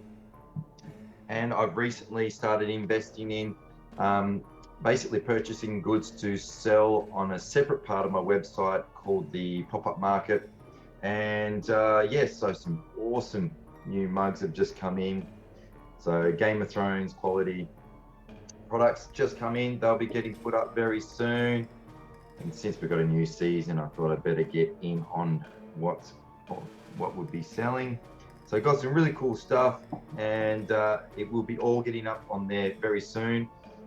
Majority of this stuff is actually going to be debuted at a comic and toy fair coming up. It's called Adelaide Comic and Toy Fair. It's on the 3rd of October for all you Aussie/Adelaide people. Please come down and join us there. I'll have my stall there. I've got a lot of stock that's still on its way. Hopefully gets here in time. I don't want to say too much because it is a bit of a surprise, but there were some very, very unique things. And some of it will be fantasy based, some of it will be more superhero, Marvel, DC related. So please keep an eye out. After that fair, these goods will be going on the website. I want to keep it a secret and debut it on the fair. So for people in America, you're gonna have to wait till after the fair and then you'll be able to purchase them online, and we do ship to the States. And one good thing for you all in North America, Aussie dollar is really weak. So your American dollar or Canadian coins will definitely purchase a lot more value for money. All right, that's it for me. I just want to confirm one thing, Jack. You Yeah. guys have secrets in Australia? Yeah, Ah, lots okay. of secrets. I learn something every day. Secret squirrel all the time. So if anyone on the chat has a question, I'm here. Yep, we're just waiting now for Nathan to come back. Chris is often Otherwise, I'm going hiding to in the eat darkness. my cheesels. Do you guys have cheesels? Wait, hold that up again. Cheesels? Never seen that before. What in the world?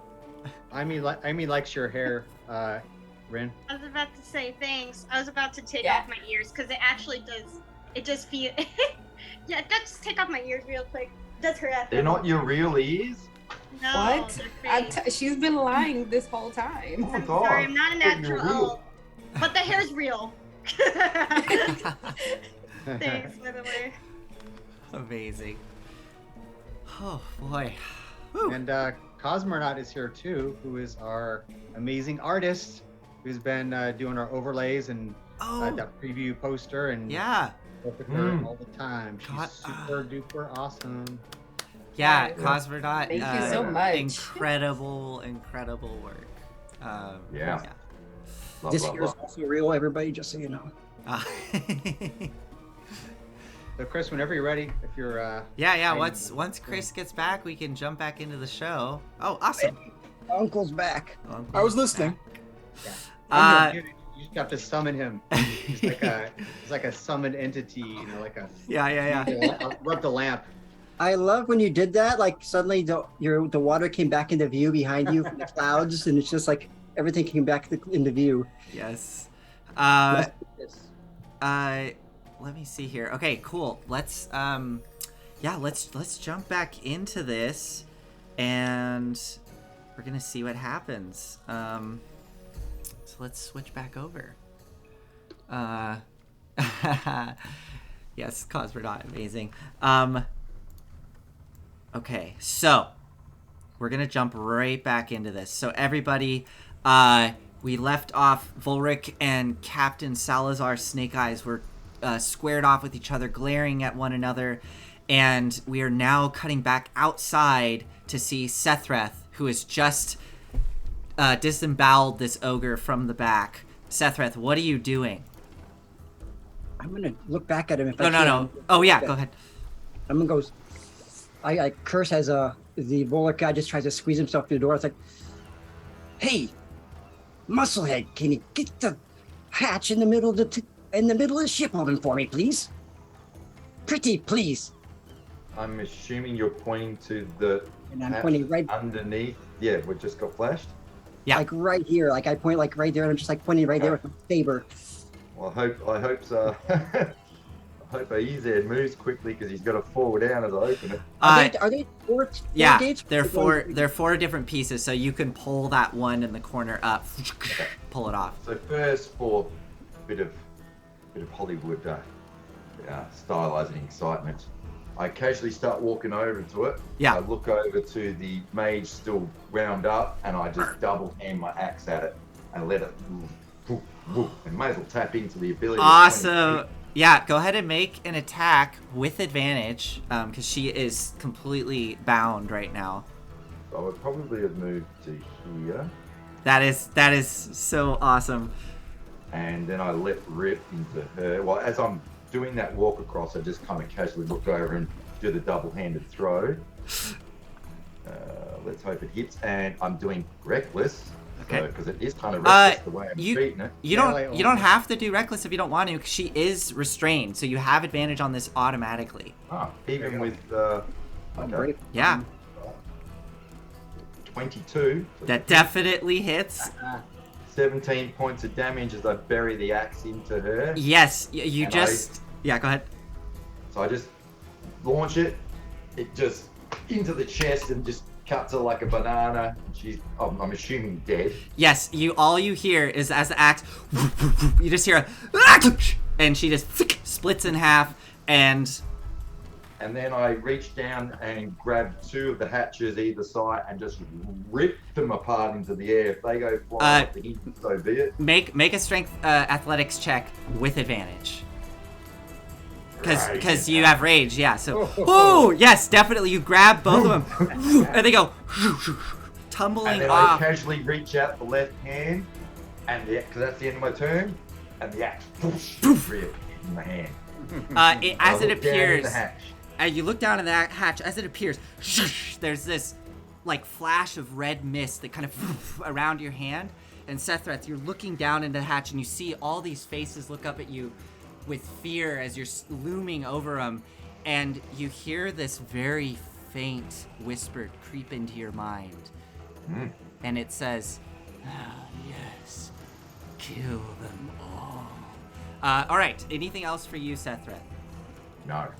Okay, Shifty, you are up. The hatches are open. Below decks, from your perspective, you can see at least 3 individuals that are all have their weapons out, and they look like they were getting ready to run towards like some stairs, but now they're all looking up as Sethreth has just thrown it open. How far down? So yeah, about 9 feet down, right? Because it's about water level down to that deck. So Are there any ropes on the deck that I could use to swing down into there? yeah, actually, there's the rope ladder that was thrown over the side, and then there's the rigging if you want a full on, like, what is it, Errol Flynn? Is that no? Errol Flynn, where you cut the rope and there's definitely ropes. This is a pirate ship. I will give you a rope. I'm gonna see how much I can do in this action turn that I'm allowed to do with the rules. So Okay. what I'd like to do is before I go down there, I would like to cast a spell and then belay myself down there, swing myself down there by a rope. Belay. Okay, yeah. But I'm going to be casting Fog Cloud in that room. Oh, cool. As you go down. Okay. So they don't see that I'm coming down. I just want to just go in there and just go down. I'll probably run it. I'll probably hit somebody. So at least it will soften my spell. Okay, go ahead, do acrobatics with advantage as you pick up a bundle of rope next to you. You have to quickly, loop it around something and then leap down in there. So go ahead and do that with advantage for me, the acrobatics check. Right. So I'm going to go there, cast it down as I go, grab it, and then use it acrobatics, right? Yes. This is to determine how quickly you can tie the rope off and then run off the side and belay down. There's no ropes already from like the sails or whatever? You would have to cut one of the rigging if you want. You could do that. You could cut a rigging and then use that to go down. I don't think I have a rapier. I don't think it's going to cut. So I'll do that, and I'll do the acrobatics. Go for it. It's the first one. And now That's 20. What does this look like, Shifty? I mean, honestly, yeah. What is? Mm-hmm. I'm gonna run, and I'm like, I nod I nod and smile.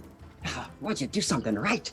And then I go and I untie the rope really quickly. I'm pretty crafty with ropes, already being on the boats for a while. Then just swing and do kind of like the Indiana Jones or Tomb Raider style. Yeah. Go and jump up. I point down and cast fog cloud into the hatch below, and then swing myself down. I'm guessing I should know about the layout of most of these ships, like where I'm going to be able to find like different things. More or less, you know that you're going into whatever. Yeah, you know you're going into the cargo hold. So when I'm looking at the cargo hold, though, would I be thinking, because like I know it's probably going to swing back either towards this side here, or it's going to swing over here.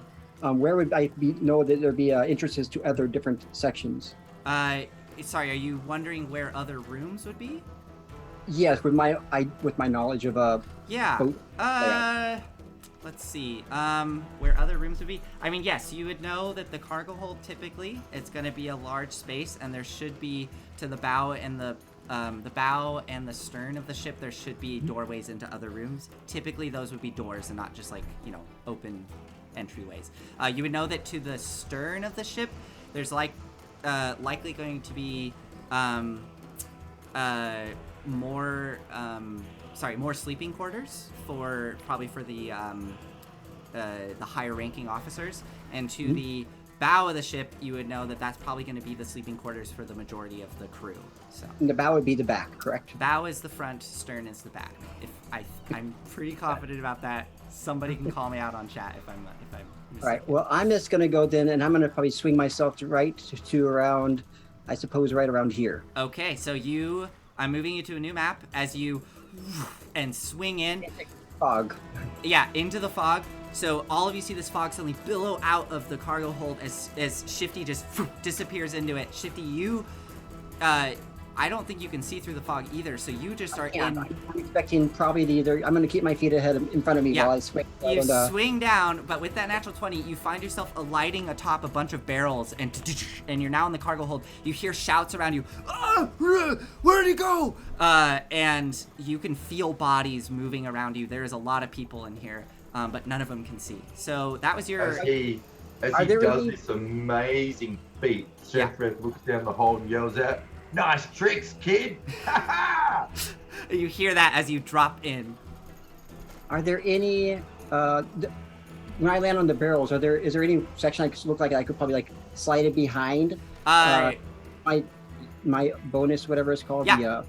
Make a stealth check for me with advantage because you are in fog. Yes. Yeah. Yes. I think it's a cunning action. Yes, I would like to do my cunning action, do a hide action.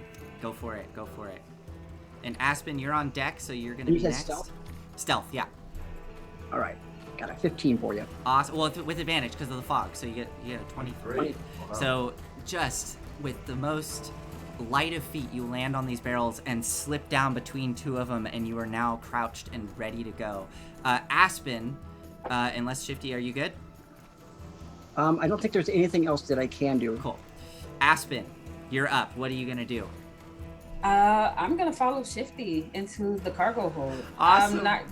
I'm not going to swing on ropes. I'm just gonna jump down. Oh, I'm gonna cast guidance on myself and jump down. Awesome. So cast guidance, drop into the fog, make an acrobatics check for me as you just need to land on your feet, right? Yeah.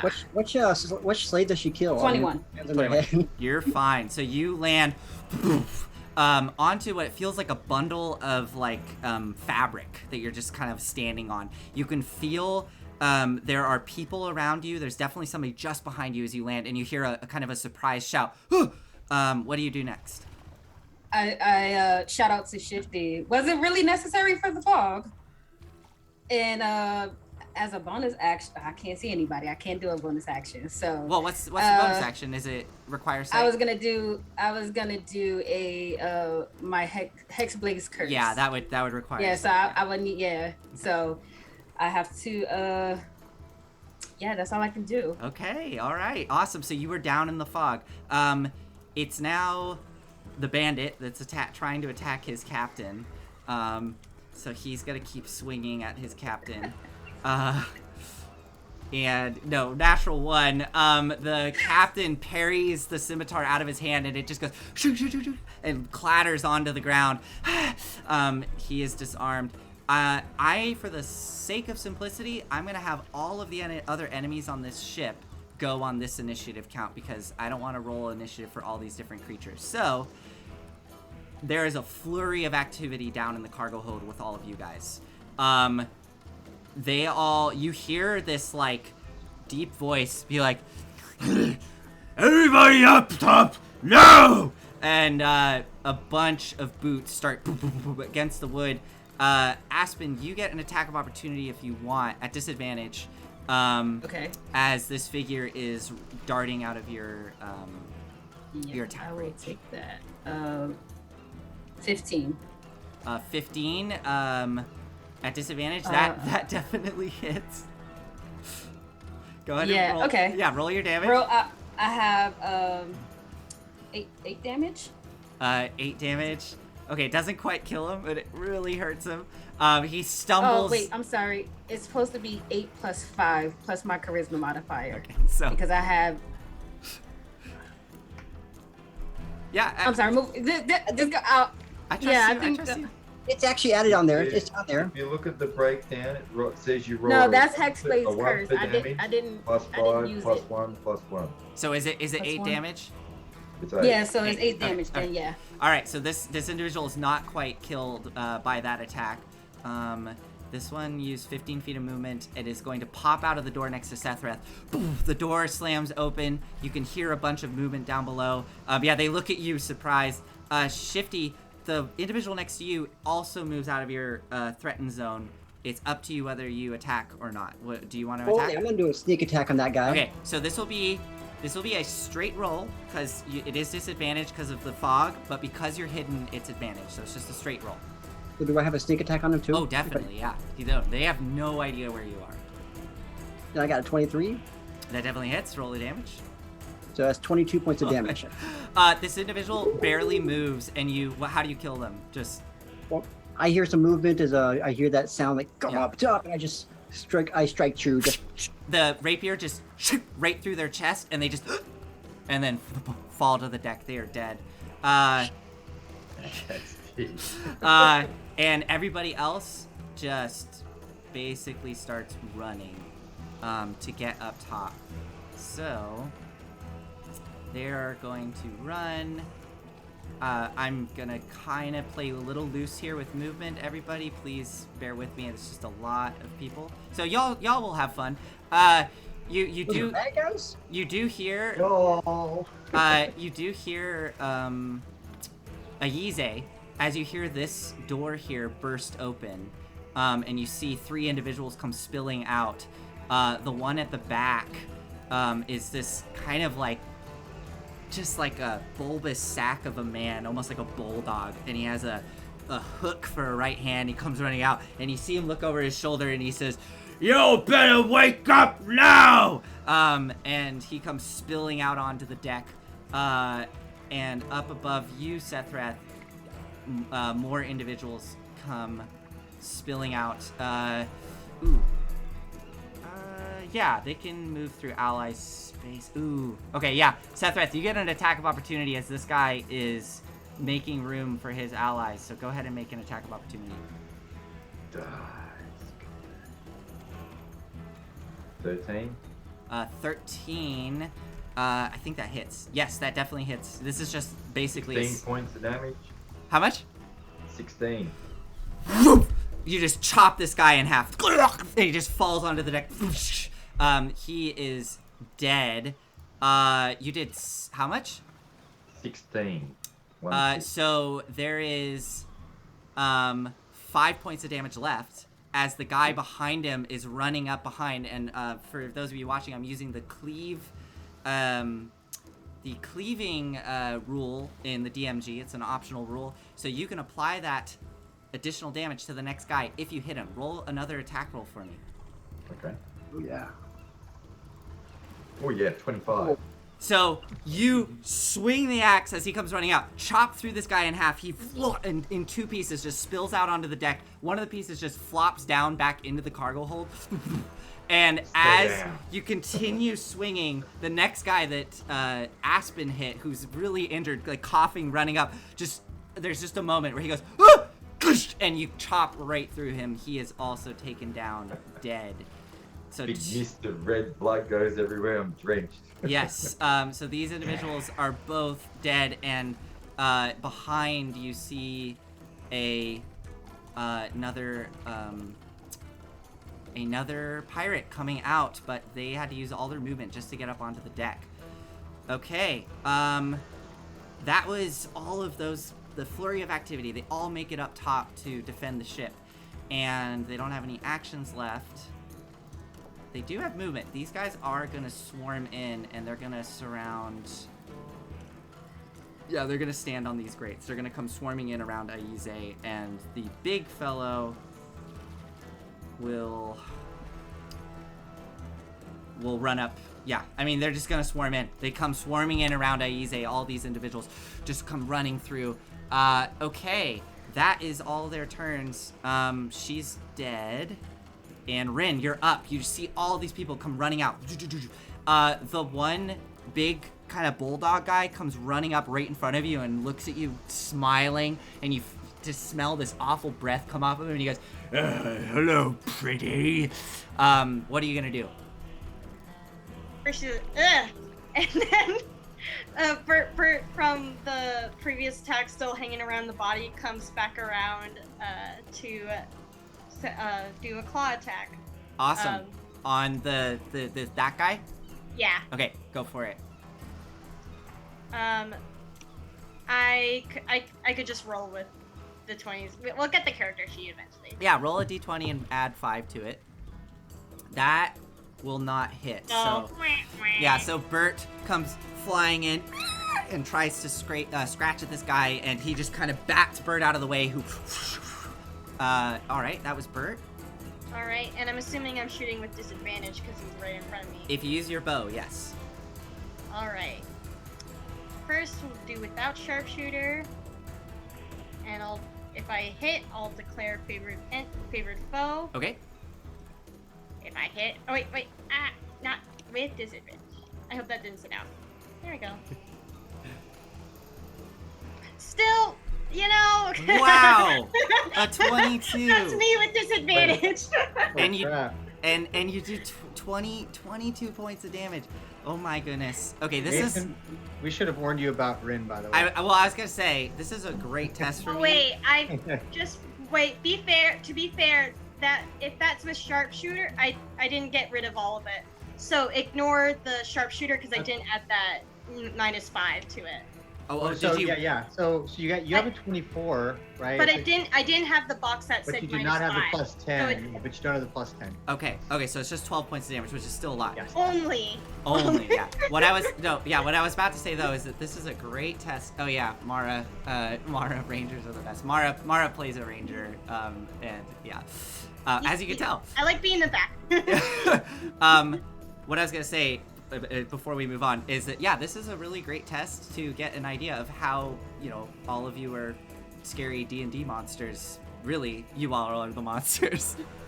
All right, so Rin, yes, you hit with that first strike, sticking it right into his belly.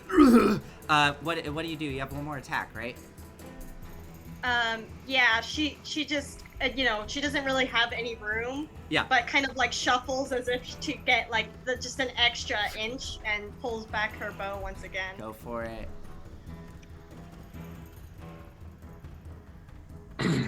All right, that one was with sharpshooter, so that is -3, which probably doesn't hit. A 15? A 15? -3. 50 minus 3, so that's a 12? 12. Yeah. That just hits. Oh, yeah. So is that is 22 points. I'm so used to things not hitting. I know. But yeah. And you had a D4. Yeah, because your favorite show, you said, right? Oh yeah. Yeah, Go ahead. thank you for reminding me. That's why I said it out loud. Yeah. So I would Yeah. try to remember it. So +2. Okay. So Rin, what does it look like as you kill this guy that comes running up to you and says, "Hello, pretty," and then you shoot him twice and knock him dead? What does it look like? It's like, so after that initial shot, when she pulls back again, higher up to the throat and says, "Don't call me pretty," and then let's go. And falls onto the deck and is down. He is dead. Okay. Rin, is that your turn? Do you want to move or anything else? Yeah, she's going to shuffle. I don't know if I can move her. You could move Halfway up to between the two bodies on the left. Sure. Yeah. Oh, you can't move. You can't move your token. Let me try. Okay. It's just I don't like using mouse. There you go. Yeah. There you go. Yeah. You can, Here. It's so weird. I have the power to do this now. yeah. You can use the arrow keys to move if you don't want to use the mouse. Ah. Yep. All right. It is now Captain Salazar's turn. He is gonna completely ignore his crewmate and just come walking towards you, Volric, and pulls out his. He looks to have a longsword as well, beautifully curved longsword, and he's gonna grab it two-handed and come towards you. Actually, no, he's gonna do one-handed because you notice this is a tight space. And he chooses to use the one hand to be more nimble on his feet. So he is gonna, he doesn't have to take an attack of opportunity. He just pivots around his crew. And as he's obviously brandishing this weapon, yes. Right? As he's at me, I say, not that it matters, and I point my sword at him, but mine's bigger. he kind of stops for a moment. It's not. I've heard it's how you use it, and he's going to strike towards you. So he gets to make 2 attacks. Oh, interesting. That's odd. Okay. No, I don't just. like interesting. No. It's fine. It's just something I saw on. I haven't used this enemy before, so I'm just learning how to do it. Okay, so he makes 1 attack with his longsword and 1 with his hand crossbow, which is gonna be at disadvantage because he's surrounded by enemies, but that's fine. So hand crossbow first. It's a 6. It's definitely not gonna hit. And only an 11. So you just deftly parry his strikes towards you. He will use his. Oh no, he can't do that because that is a reaction. That is a reaction, so he can't do that. So that's what he does. You are now in a sword fight with this captain. Aize, you're up. You are, well, you were surrounded. The big guy just dropped dead behind you, and you see Rin standing there, and she darts off. But there are 2 other enemies surrounding you right now. Not a problem. Now you see me, and I will cast another Misty Step. And so I just say, Owusu Igbese. I hold up a book. See those 2. Look at the rune off the surface of the book. Create a puff of mist. And let's see. I want to move up to the deck up here. Up there? Okay, yeah. Sorry, let me ping. Yeah. Up here. So this is what I'll do, because I can't quite move you into there without showing you a room. So I'll put you there, and we'll know that you are up on the deck. All right. So I'll Misty Step up to the deck. I see 2 people there, and they're both fresh. So there's one guy here. Yeah, one guy here and one guy here. I'm gonna have to. Go ahead. I'll put the guy closest to Bert, and I just Misty Step, so I can only use a cantrip. Correct. Alrighty. Then I break out the wand. Oh, you're in for it now, mister. And break out the wand and Inaya Dun. 1 sec.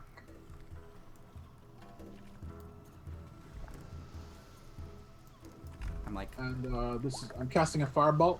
a firebolt. Okay, a 17. That hits. Go ahead and roll your damage. The damage is posted. It's 12 points. Oh, 12 points. 12 points. Oh, no, wait a minute. Why did I roll it twice? Okay, it's 7 points. 7 points. Okay, that does not quite kill this guy as the firebolt whoosh, slams into his back. He stumbles, looks over his shoulder at you, glaring, but he is still alive.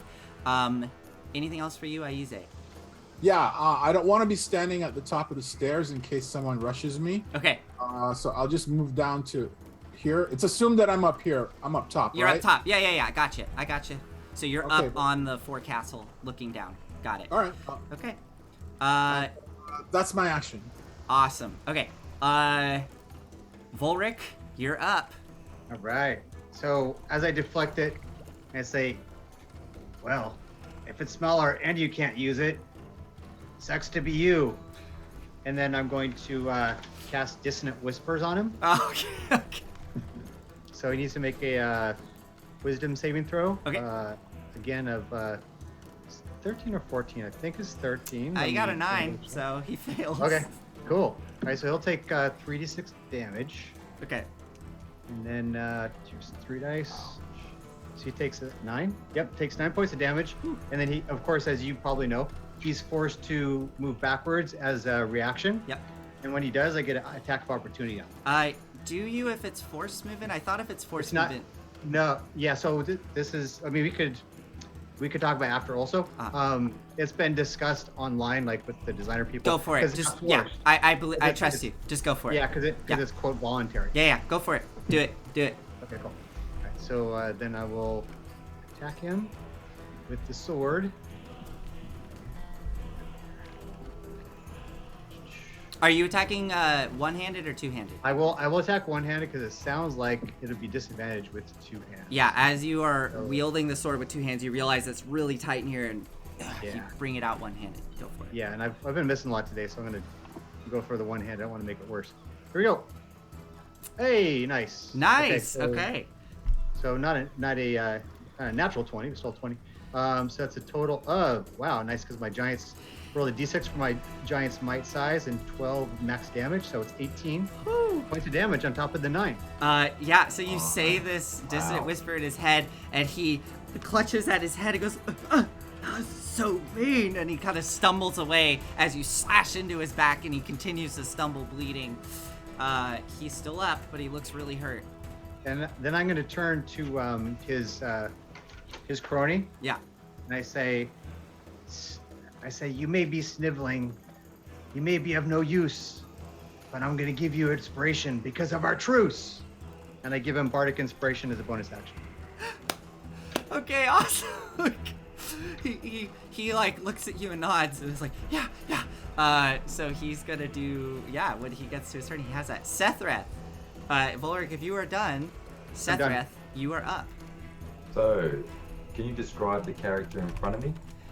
Yes, so in front of you, you see what looks to be another crewmate. This individual seems to actually, a lot of the crewmates you've seen have basically just been in their like clothing with like really basic armor. This one has a little better armor on, and as they're coming out, they're pulling out what looks to be like a bludgeoning mace with like, iron bits on it. Okay. I will just do the usual and beat the crap out of him. So, going to do my attack of reckless. Okay. Get advantage. So I take a stumble there. 25. I didn't need it after all. Yeah, you So, definitely hit. Only 8 points of damage. And the second attack, Is that 10 points with the rage? yeah, it's only 10 points. 10, okay. for rage. And 19 for the second attack. And nice, that's a 17 points there. So 26 points of damage all up. Yeah, he's not quite And- dead. He has advantage on me when he attacks his turn. Excellent. So 2 quick hits. He looks really messed up, bleeding around the mouth as you break his nose. All right. Is that it for you, Sethreth? Yep. Got it. Shifty, you're up. You are in fog, and as far as you can tell, the room is empty. Everybody has piled out of it. Oh, you're muted. When I'm next to these barrels, if I push my weight against it, do they feel heavy? Oh, yes. Are And they big as me, or? yes, these are essentially like, wine barrels or like Kegs, almost. whiskey barrels, like kegs. Yeah. Wow. Okay. I am going to just at the time I'm going to pull out a tool as I feel the barrel. I'm going to pull out a crowbar from my bag and try to lift it open. Would I know what's inside of it by chance, or no? I have no idea. You are in fog, so you can't really see. I'll give you. Go ahead and make an investigation check at disadvantage because of the fog. Investigation. I investigate. 20. So, well, at disadvantage. So, unfortunately, it's an 8. You're not sure, but you could definitely open it if you would like to do that. I'm going to pull out a tool of mine, kind of a thing I use to kind of it's like a corkscrew type of thing. Mm-hmm. Bigger one than you would like for a wine bottle, like one that you could like kind of like dig a hole into the ground and pull out kind of almost a cylinder piece to kind of hide something and then pat the dirt that you pull out with it back on top of it to hide something. Okay. Yeah. Something like that. Yeah. But it has kind of like a pointed thing. I'm just going to use that and try to. I'm not sure if it would take 1 turn or 2 turns. You could do it in 1 turn, so that'll be your action as you pop it open.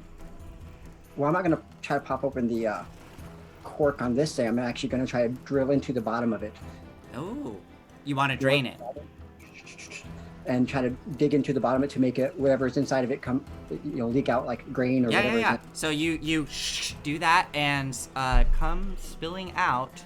You do feel liquid spill all over your hand, and what you smell.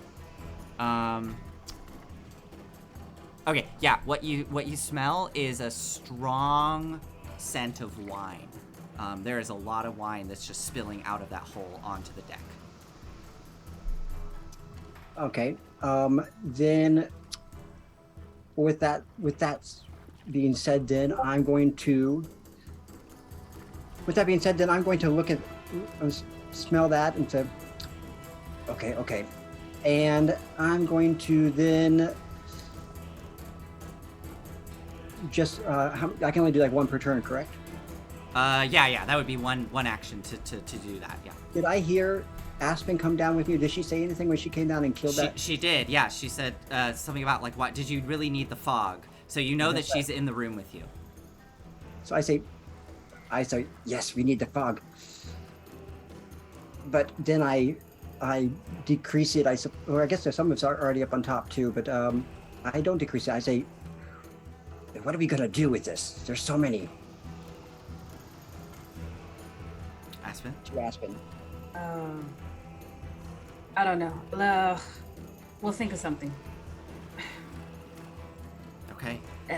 We can't see anything with this fog here. It's like, it's wine. I thought they said it would be something a little bit more dangerous. Doesn't matter. They paid us to get it done. So that's what we'll do. And I say, well, there's a porthole behind me. And I decrease the fog, if I'm able to decrease the fog a bit. It says at 20, if I can decrease it to, I guess, Oh, can you do that with the spell? I think you can, it's a concentration spell. Uh-huh. I thought it was just like a one-time blast, and then... It's a concentration. There should be still fog up there. Yeah. So it spreads around corners. I don't think you can shape it though. You are concentrating on it, like holding it, but it is fog. It's just filled the room. If there's wind, it'll blow around. You can drop the spell and it'll completely go away, but you can't move it or decrease it. No, I'm just gonna keep it the same. I was like, Okay. I guess let's get to work. Okay. Are you gonna move? Okay. I am going to. Now, did you say there were people down here too, like slaves or something like that? No. There was a lot of individuals in here, and they have now all cleared out. You suspect it was the crew, and they have bolted up top to defend the ship. I just kind of grumbled. They had to just come in with swords a swinging. Could have used those arms. And then that's my turn. Okay, Aspen, you're up. You're in this foggy room. What are you gonna do? I'm gonna try to stumble my way forward to see. Can I make a perception check? Yeah. To see if I see anything. Yeah, I would be at disadvantage. What are you looking for specifically? Or you don't have to say specific, but you know.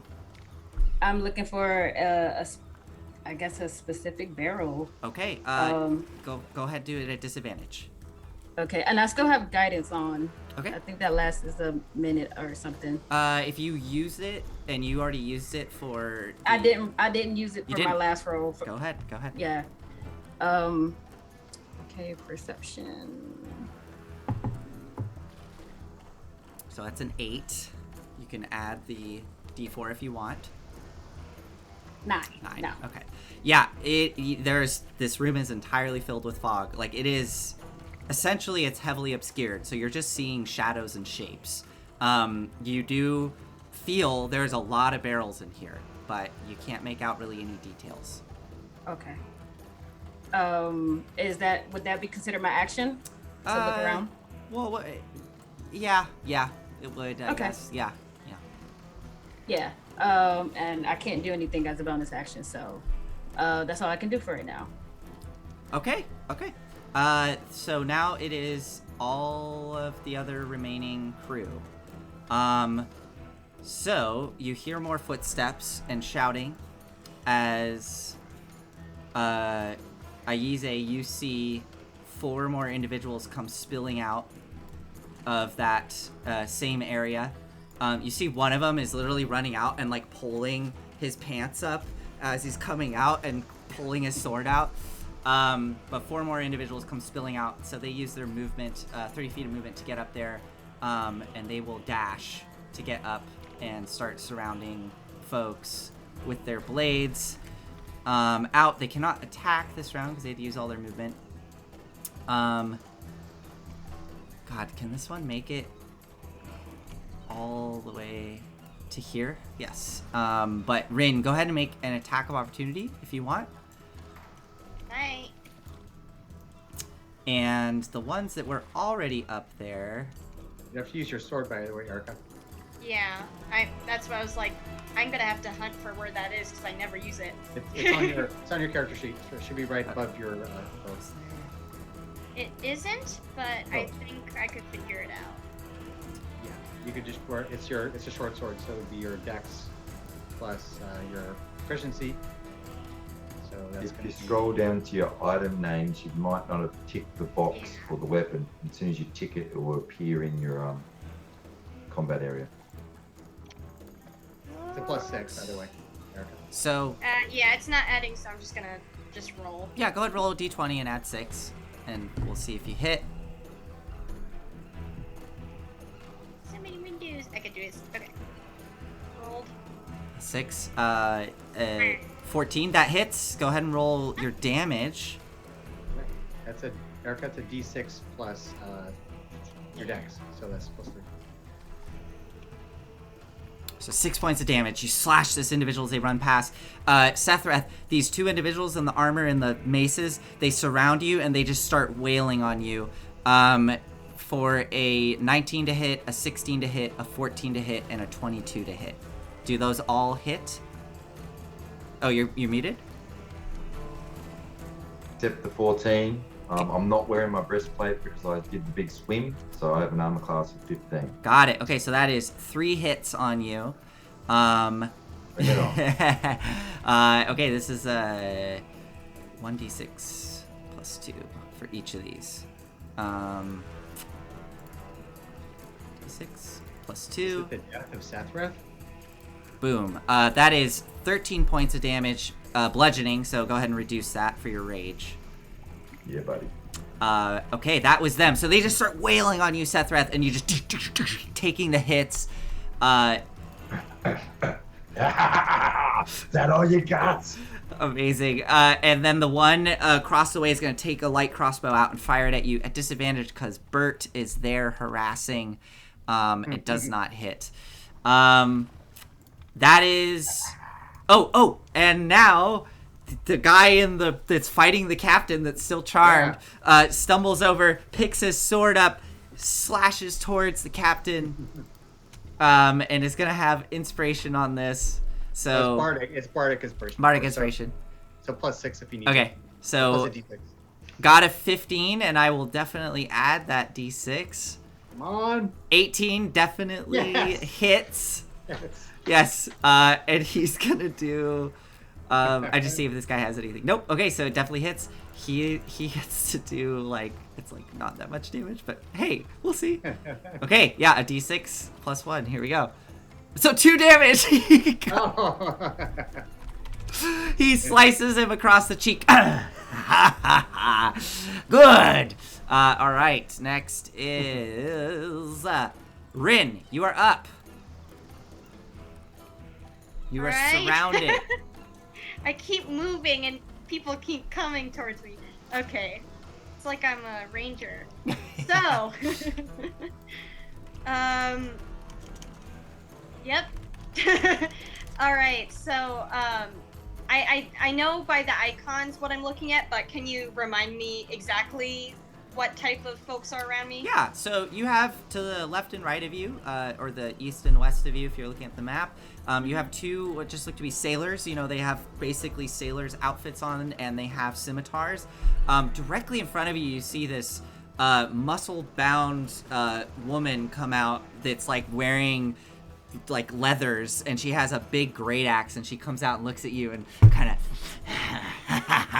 and is pulling this great axe out to swing it at you.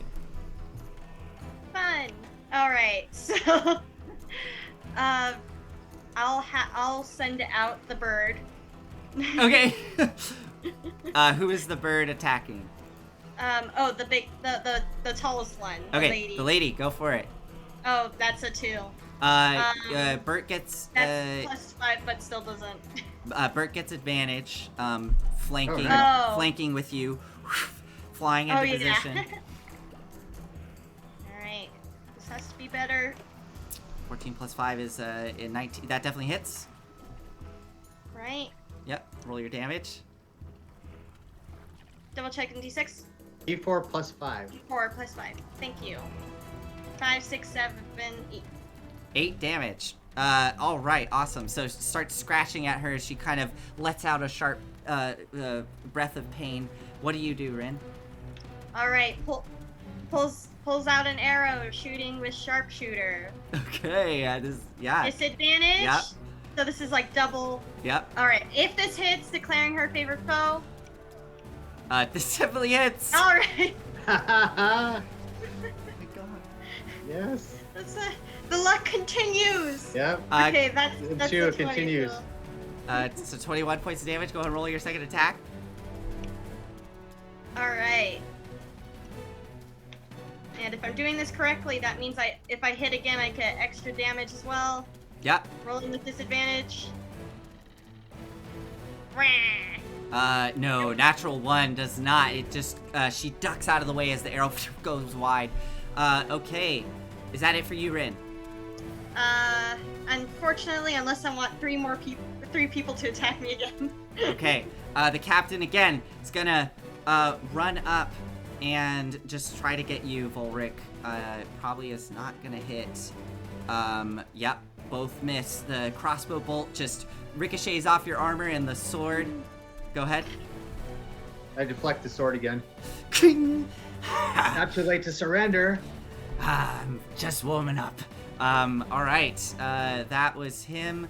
Aize, you are up on the forecastle. You see all these people come spilling out onto the deck. What do you do?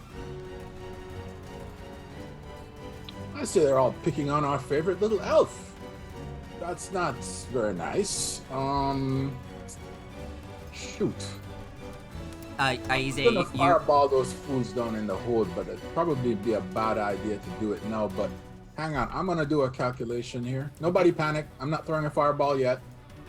Yet, keyword. I will also mention this is a wooden boat. I know. It's like we're winning as we see. Episode 1 is the last episode of the season. Yeah. We'd like to keep the boat. I know. Notice I didn't fireball the hold. Didn't have the shifty was down there too, but all right. So there's 3 people on Rin. Bert's working one of them. Yeah. That one looks. Whoever's the most injured, that's who I'm going to land this on. Got it. That would be this individual here that's standing by the cargo hold. I am upcasting the magic missile. I'm casting it as a 3rd level spell. Incredible. Ooh. And I will target that person who has been injured. I yank out the book. I look at it, really closely. And I don't really need a 1 for this, but I do it anyway. Tap the book. Archive. We are pulling up. Where are you? Magic missile. Idan Misali. And I lift off 1, 2, 3. As you 4. say that, you hear that voice again. Right away. And it... Right? I'm not as surprised or shocked this time. It's just kind of like, you know how long I've been talking to you and you never said a word? I mean, I'm very happy though. Don't get me wrong. It's a new experience for me too, sir. It's coming. Oh, it's amazing. And as you're laughing, the missiles go... Go ahead and roll your damage. It's 5 magic missiles. Yeah. 1, 4, 6, 9, 13, Yeah. and 4 is 17 points. What does it look like as you obliterate this guy with your magic missiles, slamming into him? All right, this is 5 missiles, so it's 1, 2, 3, 4, 5 runes lift off the book, and what's one? I can't think of it. I'll just do A, B, C, D. A, B, C, D, E. No, it's E. Yeah. A, B, C, D, E. No, I have my ABCs. I got you, Rin. Don't worry. Thank you. And as you shout that, these runes go flying through the air, these bright ones, and they slam into the back of this guy who just launches forward and tumbles down into the cargo hold. Shifty and Aspen, you hear a thump as a body lands in, and you can hear the clang of swords above. Aize, do you want to move or bonus action?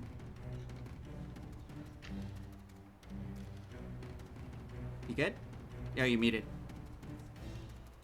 Sorry, it's hard for me to say because I can't see up there, but I will move so I'm further away from them. Okay, so you've back further away onto the forecastle. Awesome. Yeah. Or down to this part of the forecastle. Go for it, yeah. As you are rushing over there, just defeated this individual, we cut back to Volric with the captain there, locking swords. Volric, what do you do? I assume I don't have an angle for advantage yet, right? No, not, well... That's okay. If not, I'm cool. Yeah, not really. Sorry. Okay, cool. So, in that case, I'm going to try and sell this as best I can. Yeah. I'm going to take my sword two-handed, swing back, not knowing, making a note of what's above me, lamps or whatever. And I'm going to purposely swing and have my sword get stuck into the ceiling so I can follow through and punch him with my right hand, do an unarmed strike. Awesome. Go for it. I want to try and get advantage if you want me to do deception or whatever. Yeah, make a deception check. As you want to do a feint attack, essentially, right? Yeah, basically, I'm Go for selling it. like I'm off balance, basically. Yeah, go for it. All right.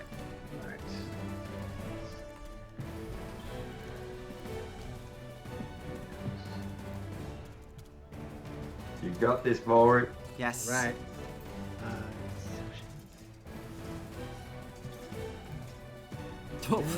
I think you're gonna beat it, but go ahead. 17 advantage. Definitely No beats it. respect. So the sword gets stuck. You purposely stick it into the ceiling, and you see this captain just huge grin. And then you go ahead and roll your attack. And so advantage on my unarmed strike. Oh, 23. So ignore the +4 again. That's macro. So 23, that'll hit for sure. Yep. And yeah, I rolled max damage with my unarmed strike, a D8. I rolled an 8. So it's 17 points, counting my giant might. And then I get a bonus action for a grapple. Wow. Okay. Oh, is he dead? Is this lethal? Are you trying to kill him? I would like to not kill him. Okay, so as he's laughing, what does it look like as you freaking lay this guy out? So here. Yeah. So like that, and I don't want to throw this sword, but stick. Right, just a right cross right across his jaw. So as he's, you fool, poof, it just lands on the deck. He is out cold, drool coming out of his mouth, and there are just little teeth that go ding, ding, ding onto the ground. He is knocked cold. I bow and I say, I accept your surrender. As he lands out, knocked cold, you see the individual behind you that's been wailing on Sethreth looks over and sees the captain down on the deck. Oh. Captain's down! Captain's down! Sethreth, I'll let you react. What do you do? Well, it's time to finish off these pups. Okay. So the guy that I've been having the last hit with, I'm going to come down double hand on top of him, hopefully get rid of him straight off the bat. Go for it. And that would be reckless, of course. Because I like going reckless. Oh, 20. Definitely hits. Yeah. 13 points of damage. He is cleaved in half. He is dead. So I come down, bury the axe in him, leave it there and go, hold that. And as I'm doing this spinning turn and I get halfway, the axe reappears in my hands. And I'm doing a side swipe on these two, and hopefully I can follow some damage through. Yes, go for it. That is awesome. So are you attacking the guy up here first? Crit, baby! And don't forget, with my heritage as an orc, crits, I get an extra D10 of damage. Yeah, brutal critical, right? Well, or no, well, savage attack. D10. Yeah. Plus an extra 3. So that is. We got, what's that? 16. Do you want me to call my accountant? 36. Is that correct? Is it 31? 31. Oh, No, then plus 2. 33. 33. Okay. Who are you going for with this attack? So when I swing around the bearded guy, I'm going into him, and Yeah. I'm hoping it follows through. Okay. If I'm So- to the next one next to me. Yeah. So technically he is damaged, so the cleave would not apply. But because you got the critical hit, and this is just so awesome, I'm gonna let it slide for this if everybody's okay with that. Because this is awesome. So you cut into this guy. He is cut in half, and you follow through. Roll another attack to see if you hit him. The damage will carry over, but see if you hit the guy with the mace. Fingers crossed. Come on. 24. Oh, Definitely yeah. hits. So Oh, the yeah. guy, the bearded guy, he only had 5 hit points, so he is 5 hit points down. So the rest all goes to the other guy, which was 28 points 29. of damage. 29. 29, yeah. Yep. So you slam into him, and he into the stomach, and the blade sinks in a good 3 inches, but he's just holding on. And he's not quite dead. But yeah, that was amazing. And then the axe is buried in his guts, and I just put the hand out and it repairs my hands again. And he's just bleeding there, looking up at you. That is your turn, Sethreth. So it would be Shifty and Aspen, and then all the rest of the crew. Just because of the circumstances here, we're gonna get to you, Shifty and Aspen. But all the crew up top hear that guy shout that out. They see Sethreth cleave one of their companions in half, and then, or actually 2 of their companions in half, cut into the other guy who called out, bleeding out, and everybody just looks at the situation, and they all put their hands up, and the blades just cling, cling, cling, cling, cling, clack on to the deck. Everybody holding their hands up in surrender. Blood pouring all over me, and my tongue's out licking it. Awesome. And before we resolve that, we're gonna go back down to the lower decks as we see Aspen and Shifty moving through these barrels. I'll give you guys a moment here, a little bit of role play here to resolve this. What are you both doing? Shifty, I don't. Is there anything that you can do to, like, make the barrels disappear? I mean, it sounds like they're finished up there, so we have to be quick about this. I got nothing. Not for this many. I didn't think it was gonna be this many either. I mean, I thought it would just be a few, but maybe there are just a few. But I don't want to let this fog down. Okay, I don't. Okay, I'll go to that side. You stay over there. We just go run back and forth and see if we can find it. Okay. Is that what you're gonna do? Okay. Yeah. I'm going to give him guidance. Okay. And I'm gonna go to this side of the ship. Got it. And I'm gonna start looking for that specific barrel. Okay. Go ahead, both of you. I'll let you pick. You can do perception or investigation. This is at disadvantage because, again, there's still the fog, so you have to stumble through. And we're both making this roll? Correct. Okay. Or if you want, you could give Shifty advantage, and then it would just be a straight roll for Shifty. I will do that. I will give him advantage. There you go, Shifty. So you just do a straight roll as Aspen's helping you try to find what you're looking for. I'm going to then, in the darkness, I suppose, or in the fog, I'm going to go to, like, well, this is 5 feet right here. Okay. Is that 5? 10? Yep, 10. I'm going between the barrels if I can fit between them, or over the tops of them. Okay, that's fine. And then I'm going to use my crowbar and try to pry off the top of this one here. Okay, yeah, well, so that's, yeah, you don't even have to, you pry off the top, and it's more wine. You smell more wine coming off, out of that barrel. But you can still do the investigation if you're trying to, like, you know, do a little bit more thorough of a search. Like, you've used that to open. Is this the bottommost storage area, or there's going to be one below us too with these doors? You know that down there is the bilge, so it's essentially a small area about 4 feet high, and it's kind of where water, you know, from the ship drains down and collects. So like wastewater, stuff that happens in storms. Yeah, it's not another storage area. Yep. I say, ask, where are you at? Can I take another action or not? Yeah, we're kind of in, at this moment, you hear the battle has... Yeah, so at this moment, the battle is stopped. You hear the swords clatter. You hear some voices. We're going to get back to them. I'm going to give you a little bit more time here to kind of... I'll let you do one more, you know, action to do what you want to do.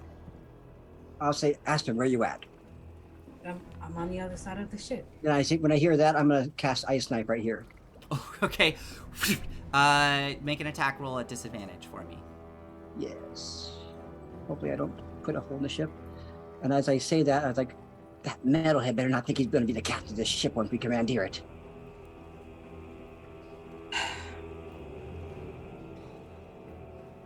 This will be my ship. Yeah. Oh, nice. Yeah, definitely. So, the ice knife shoots out, and it hits the side of the barrel, poof, pops a hole in it. There's a moment where you don't hear anything, and then that ice dissipates, and you hear liquid come spilling out.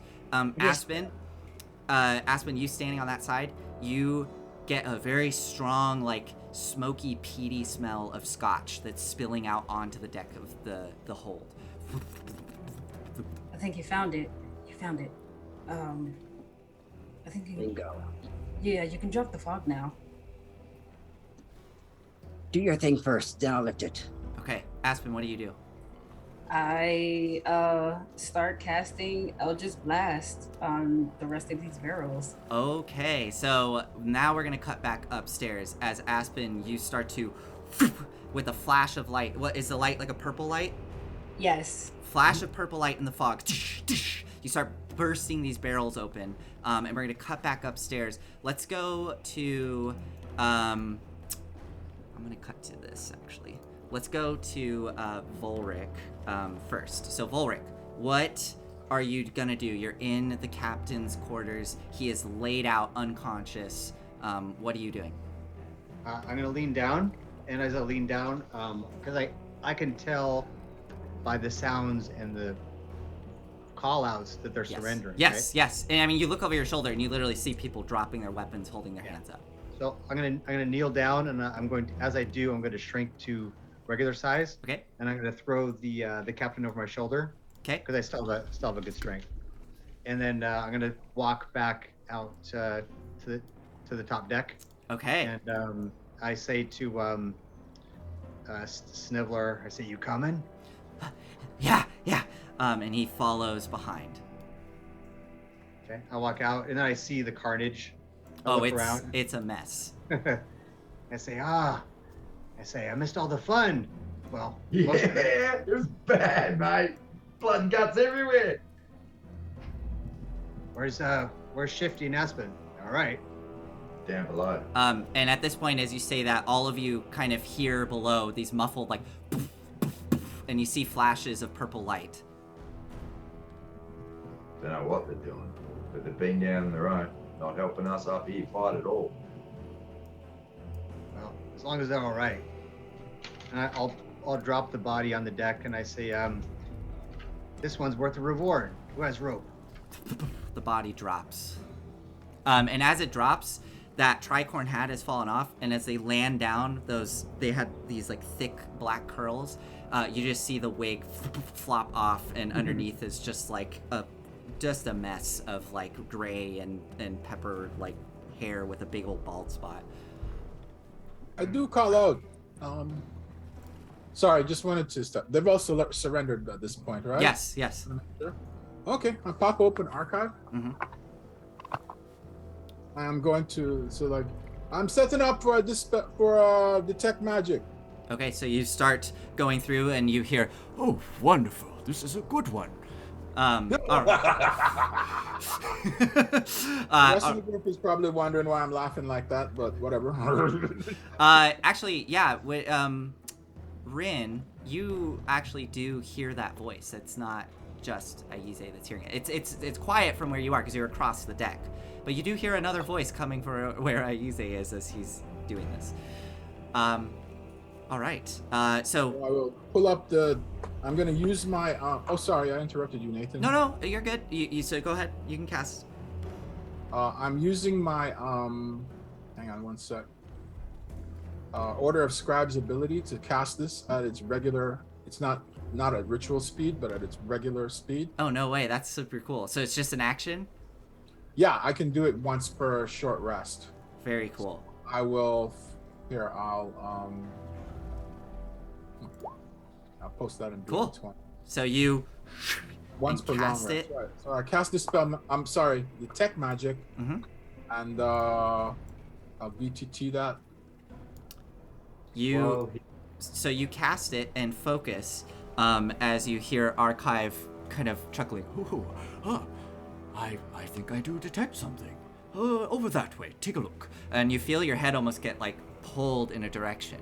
And you see a little flash of light appear on the waistcoat of the captain. Just a little.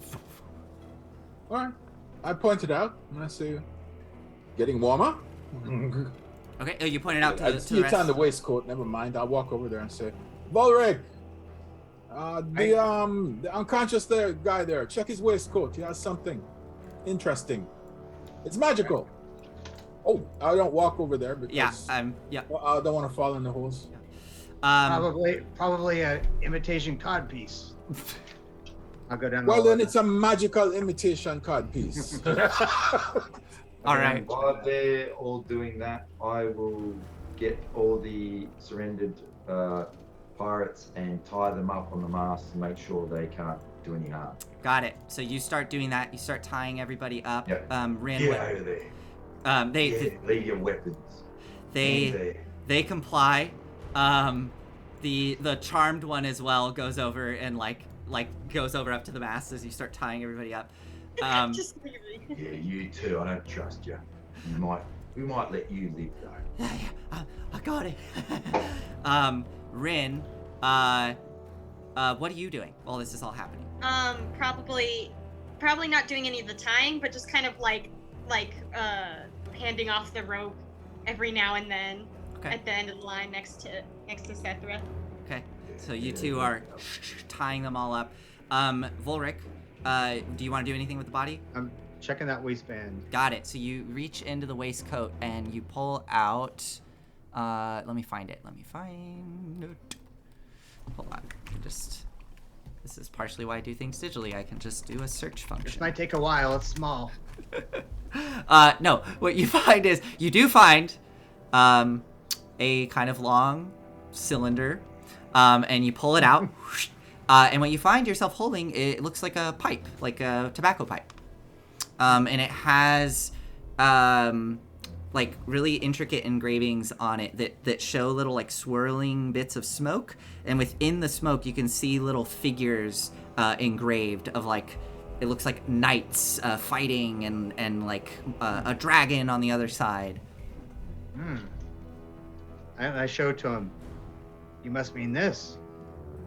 To Aize? Yeah. Does that Yes. appear to be where the Yes, indeed. That is a magic pipe. And it is, radiating powerful illusion magic. All of you hear this now as Aize is standing there.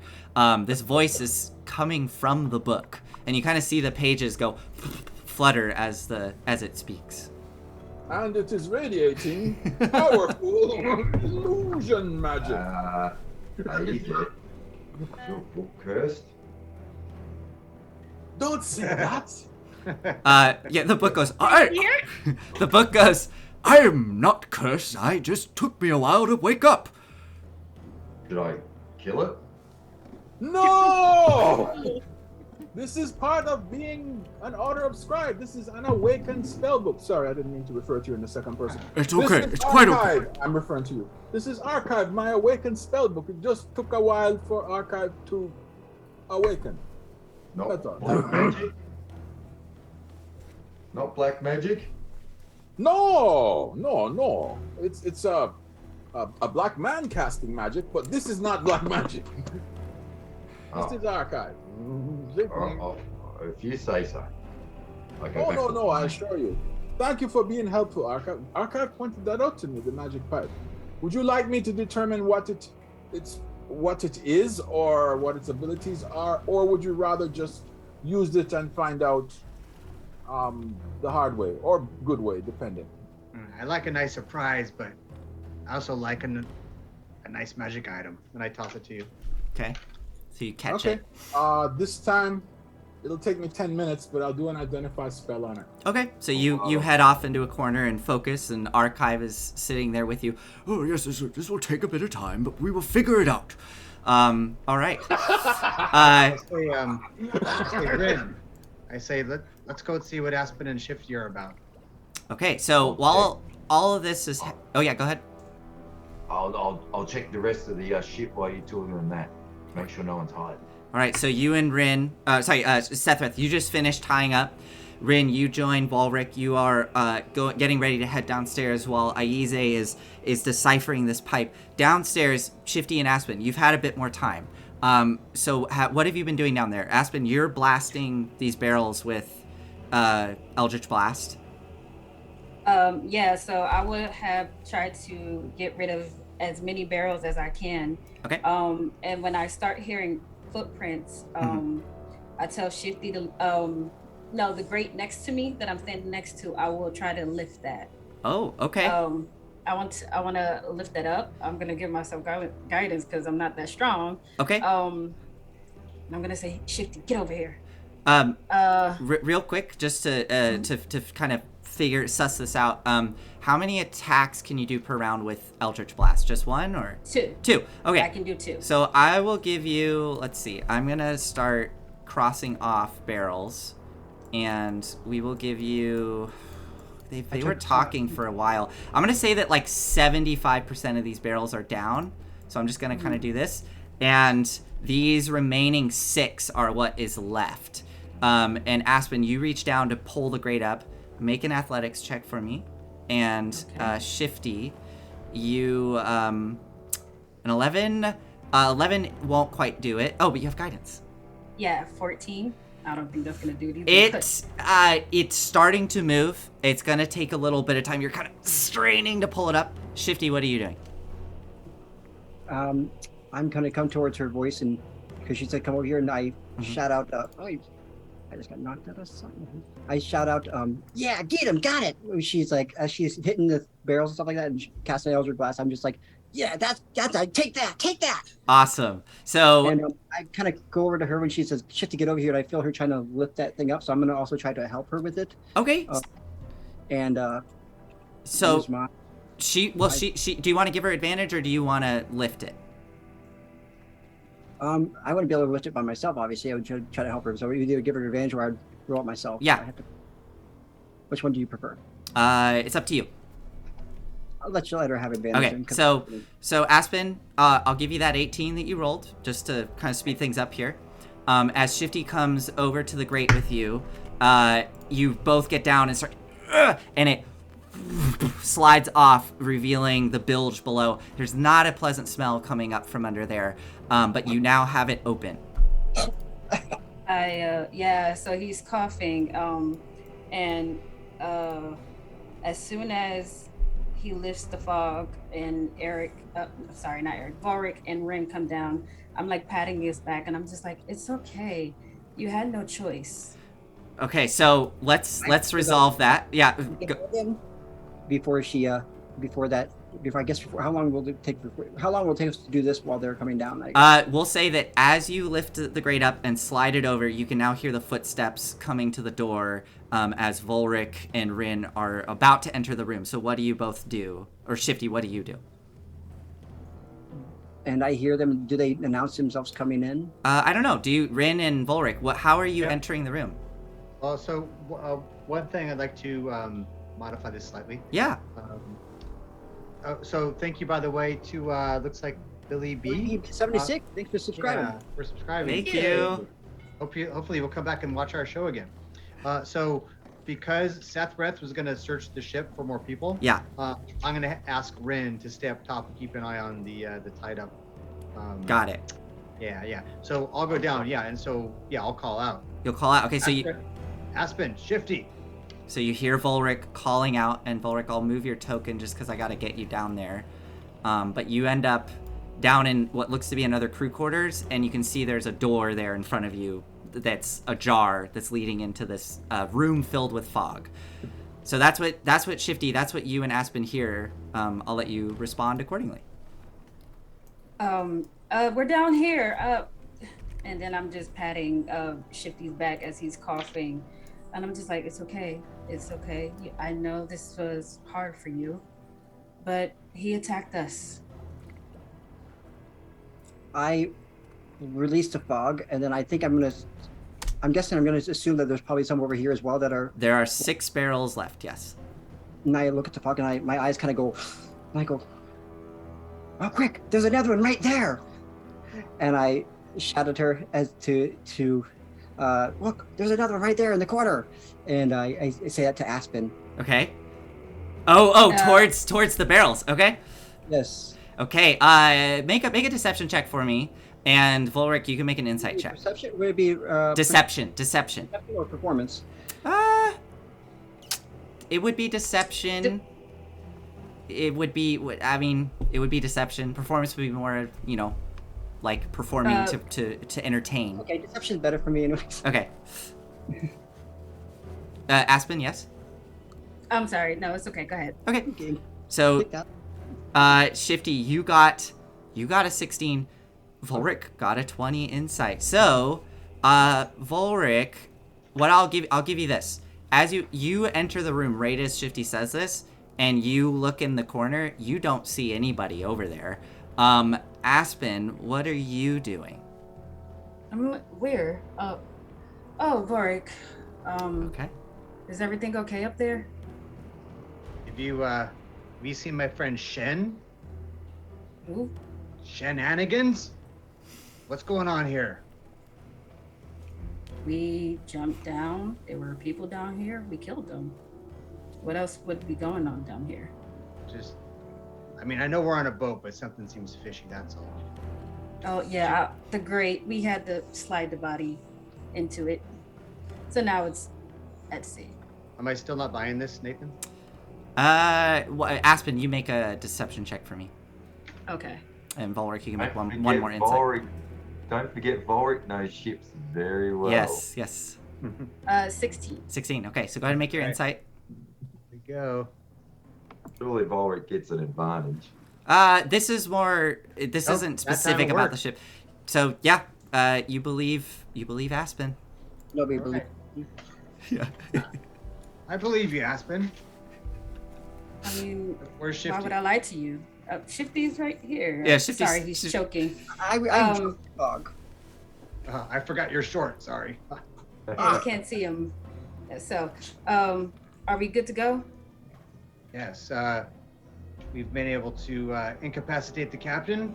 He's worth about 400 gold to us, and a sizable amount of the crew is surrendered.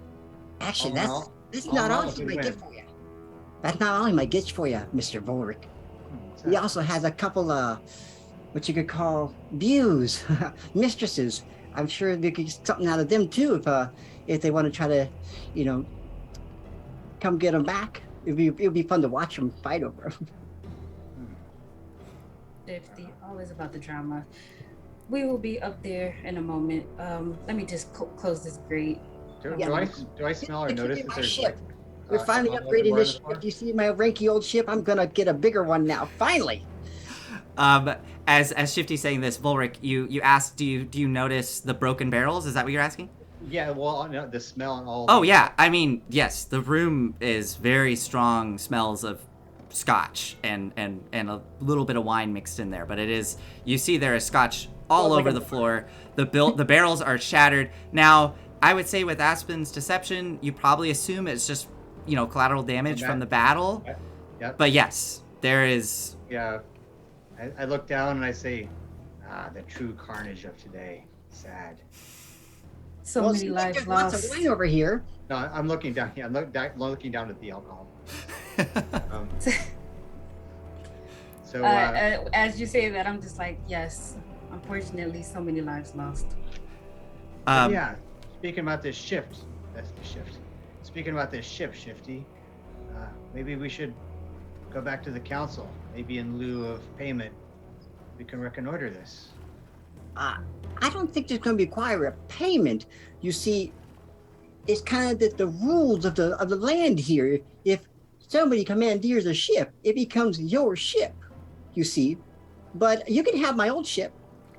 I'll let you be captain of that one. It's really fast. You heard him say it. I'll tell you what. I'll arm wrestle you for the ship. I don't think that's very fair.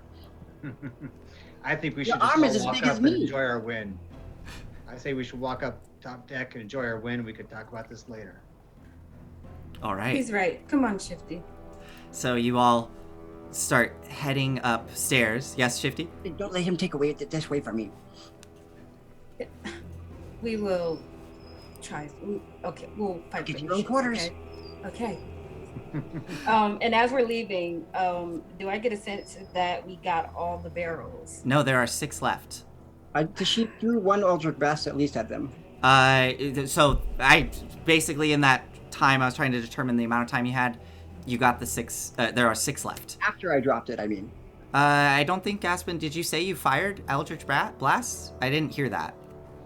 I don't think I did. Okay. No. So, as you're leaving the room, I mean, both of you can do something. As Volric is heading out, going up the stairs, you're all going behind. I mean, what do you want to do? I scream, and then I Eldritch Blast. Oh my God, that was a big. Was that a rat? Okay. So you do 2 Eldritch Blasts. That would get you Yes. 2 barrels. I will say, if you're trying to get all of them with just Eldritch Blast, make I want to say make an Arcana check to try to control the cantrip to see if you can angle it such to hit these barrels and destroy them. Okay. Oh my 24. goodness! So, Volric, as you were going up the stairs, you hear this scream and you hear Aspen cry out, And coming back into the room, you now see that the remaining 6 barrels on that side of the ship. That was the biggest rat I ever seen. Oh my god. Ugh. You are either a terrible shot or a good liar. Either way, let's go up top. Okay. I mean, this is like your expertise. Like, you can't tell me you've never seen big rats like that before. I certainly haven't. We're just. We trying to stop the plague? Jeez. All right, as you all head upstairs, we're just about at time here, but I do want to do 2 things if time permits. Sethreth, you are going to explore the rest of the ship. Actually, before we get to that, let's first, I'm going to give Aize the item. So I will drop that into your journal. That's what I was trying to say. And you can reveal that to the players probably after the show because we're running out of time. So Aize archive finishes your ritual casting and says, Oh, this is wonderful. This allows for a bit of performance. You can have your memories appear before you in smoke. so I just dropped that into your journal. And then Sethreth, as you go to explore the ship, you start opening doors. You open this door. Sorry, I'm going to, if it's all right, I'm going to move your token for you. Just to kind of... Tokens right now? What was that? I also, when I'm in front of the boat, I'll use my magic awareness. That gives me up to 60 feet. Got it. And when I'm at the back of the ship, I'll do it again. Perfect. When I'm midway, I might as well. I'll use up all 3. Okay, yeah. And then Shifty, what'd you ask? Can you bring us back to the top so we can see what's happening? Yeah, of course. Sorry. And this is just as Sethreth is exploring the ship. We will, next session, we will kind of get into the nitty-gritty details of like what you find, Sethreth, because there's a lot on this ship. Yeah. But you open this door, and as it opens up, and inside you see 3 figures that immediately like scurry and push up against the wooden walls, and there are these hammocks that are strung up in this room, and the room itself has this almost like earthy, like watery smell to it, almost like a swamp or a bog. It's not unpleasant, it's kind of like a, very earthy smell. And you see these 3 figures push up against the wall, and they kind of, and you see these reptilian-looking creatures, about 7 to 8 feet tall. They have a big crest coming off the tops of their heads, and they currently have spears at their side, and they're kind of cocked their heads looking at you. And they, in kind of broken common, look at you. And one of them says, "What was all the commotion? What's happening?"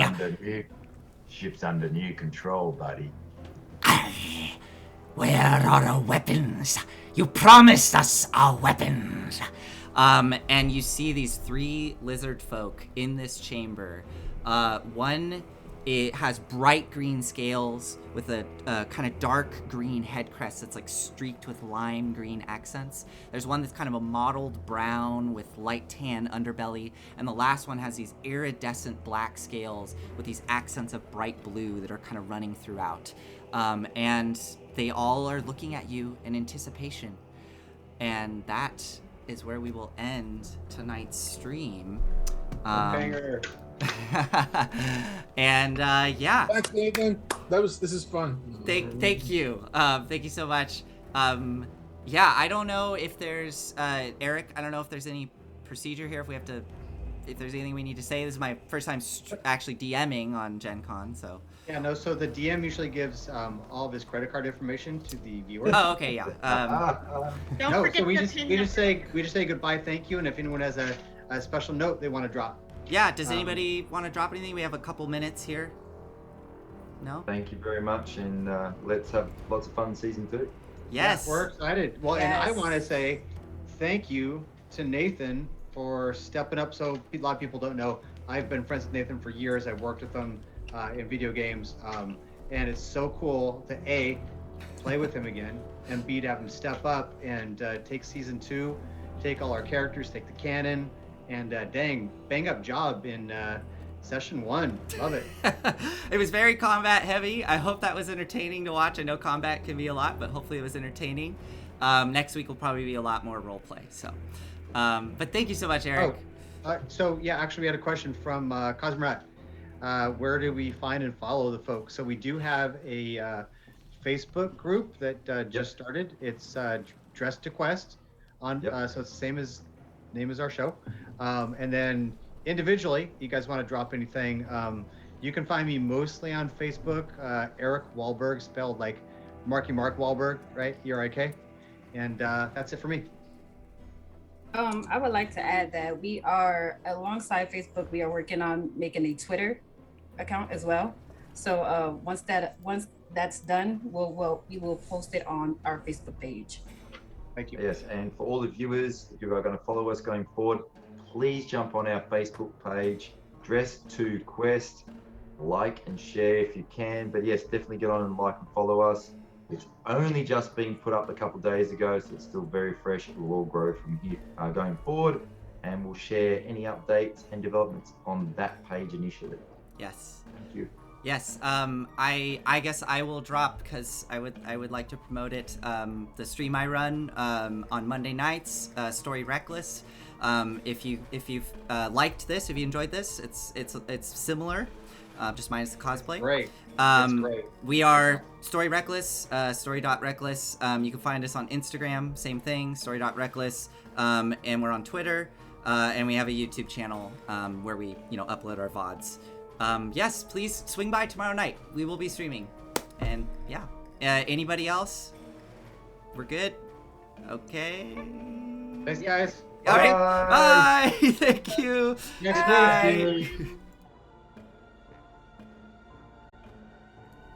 Hold on, everybody. We have a show next week. Please come back next Good. week. We'll be back here at 4 p.m. Pacific time.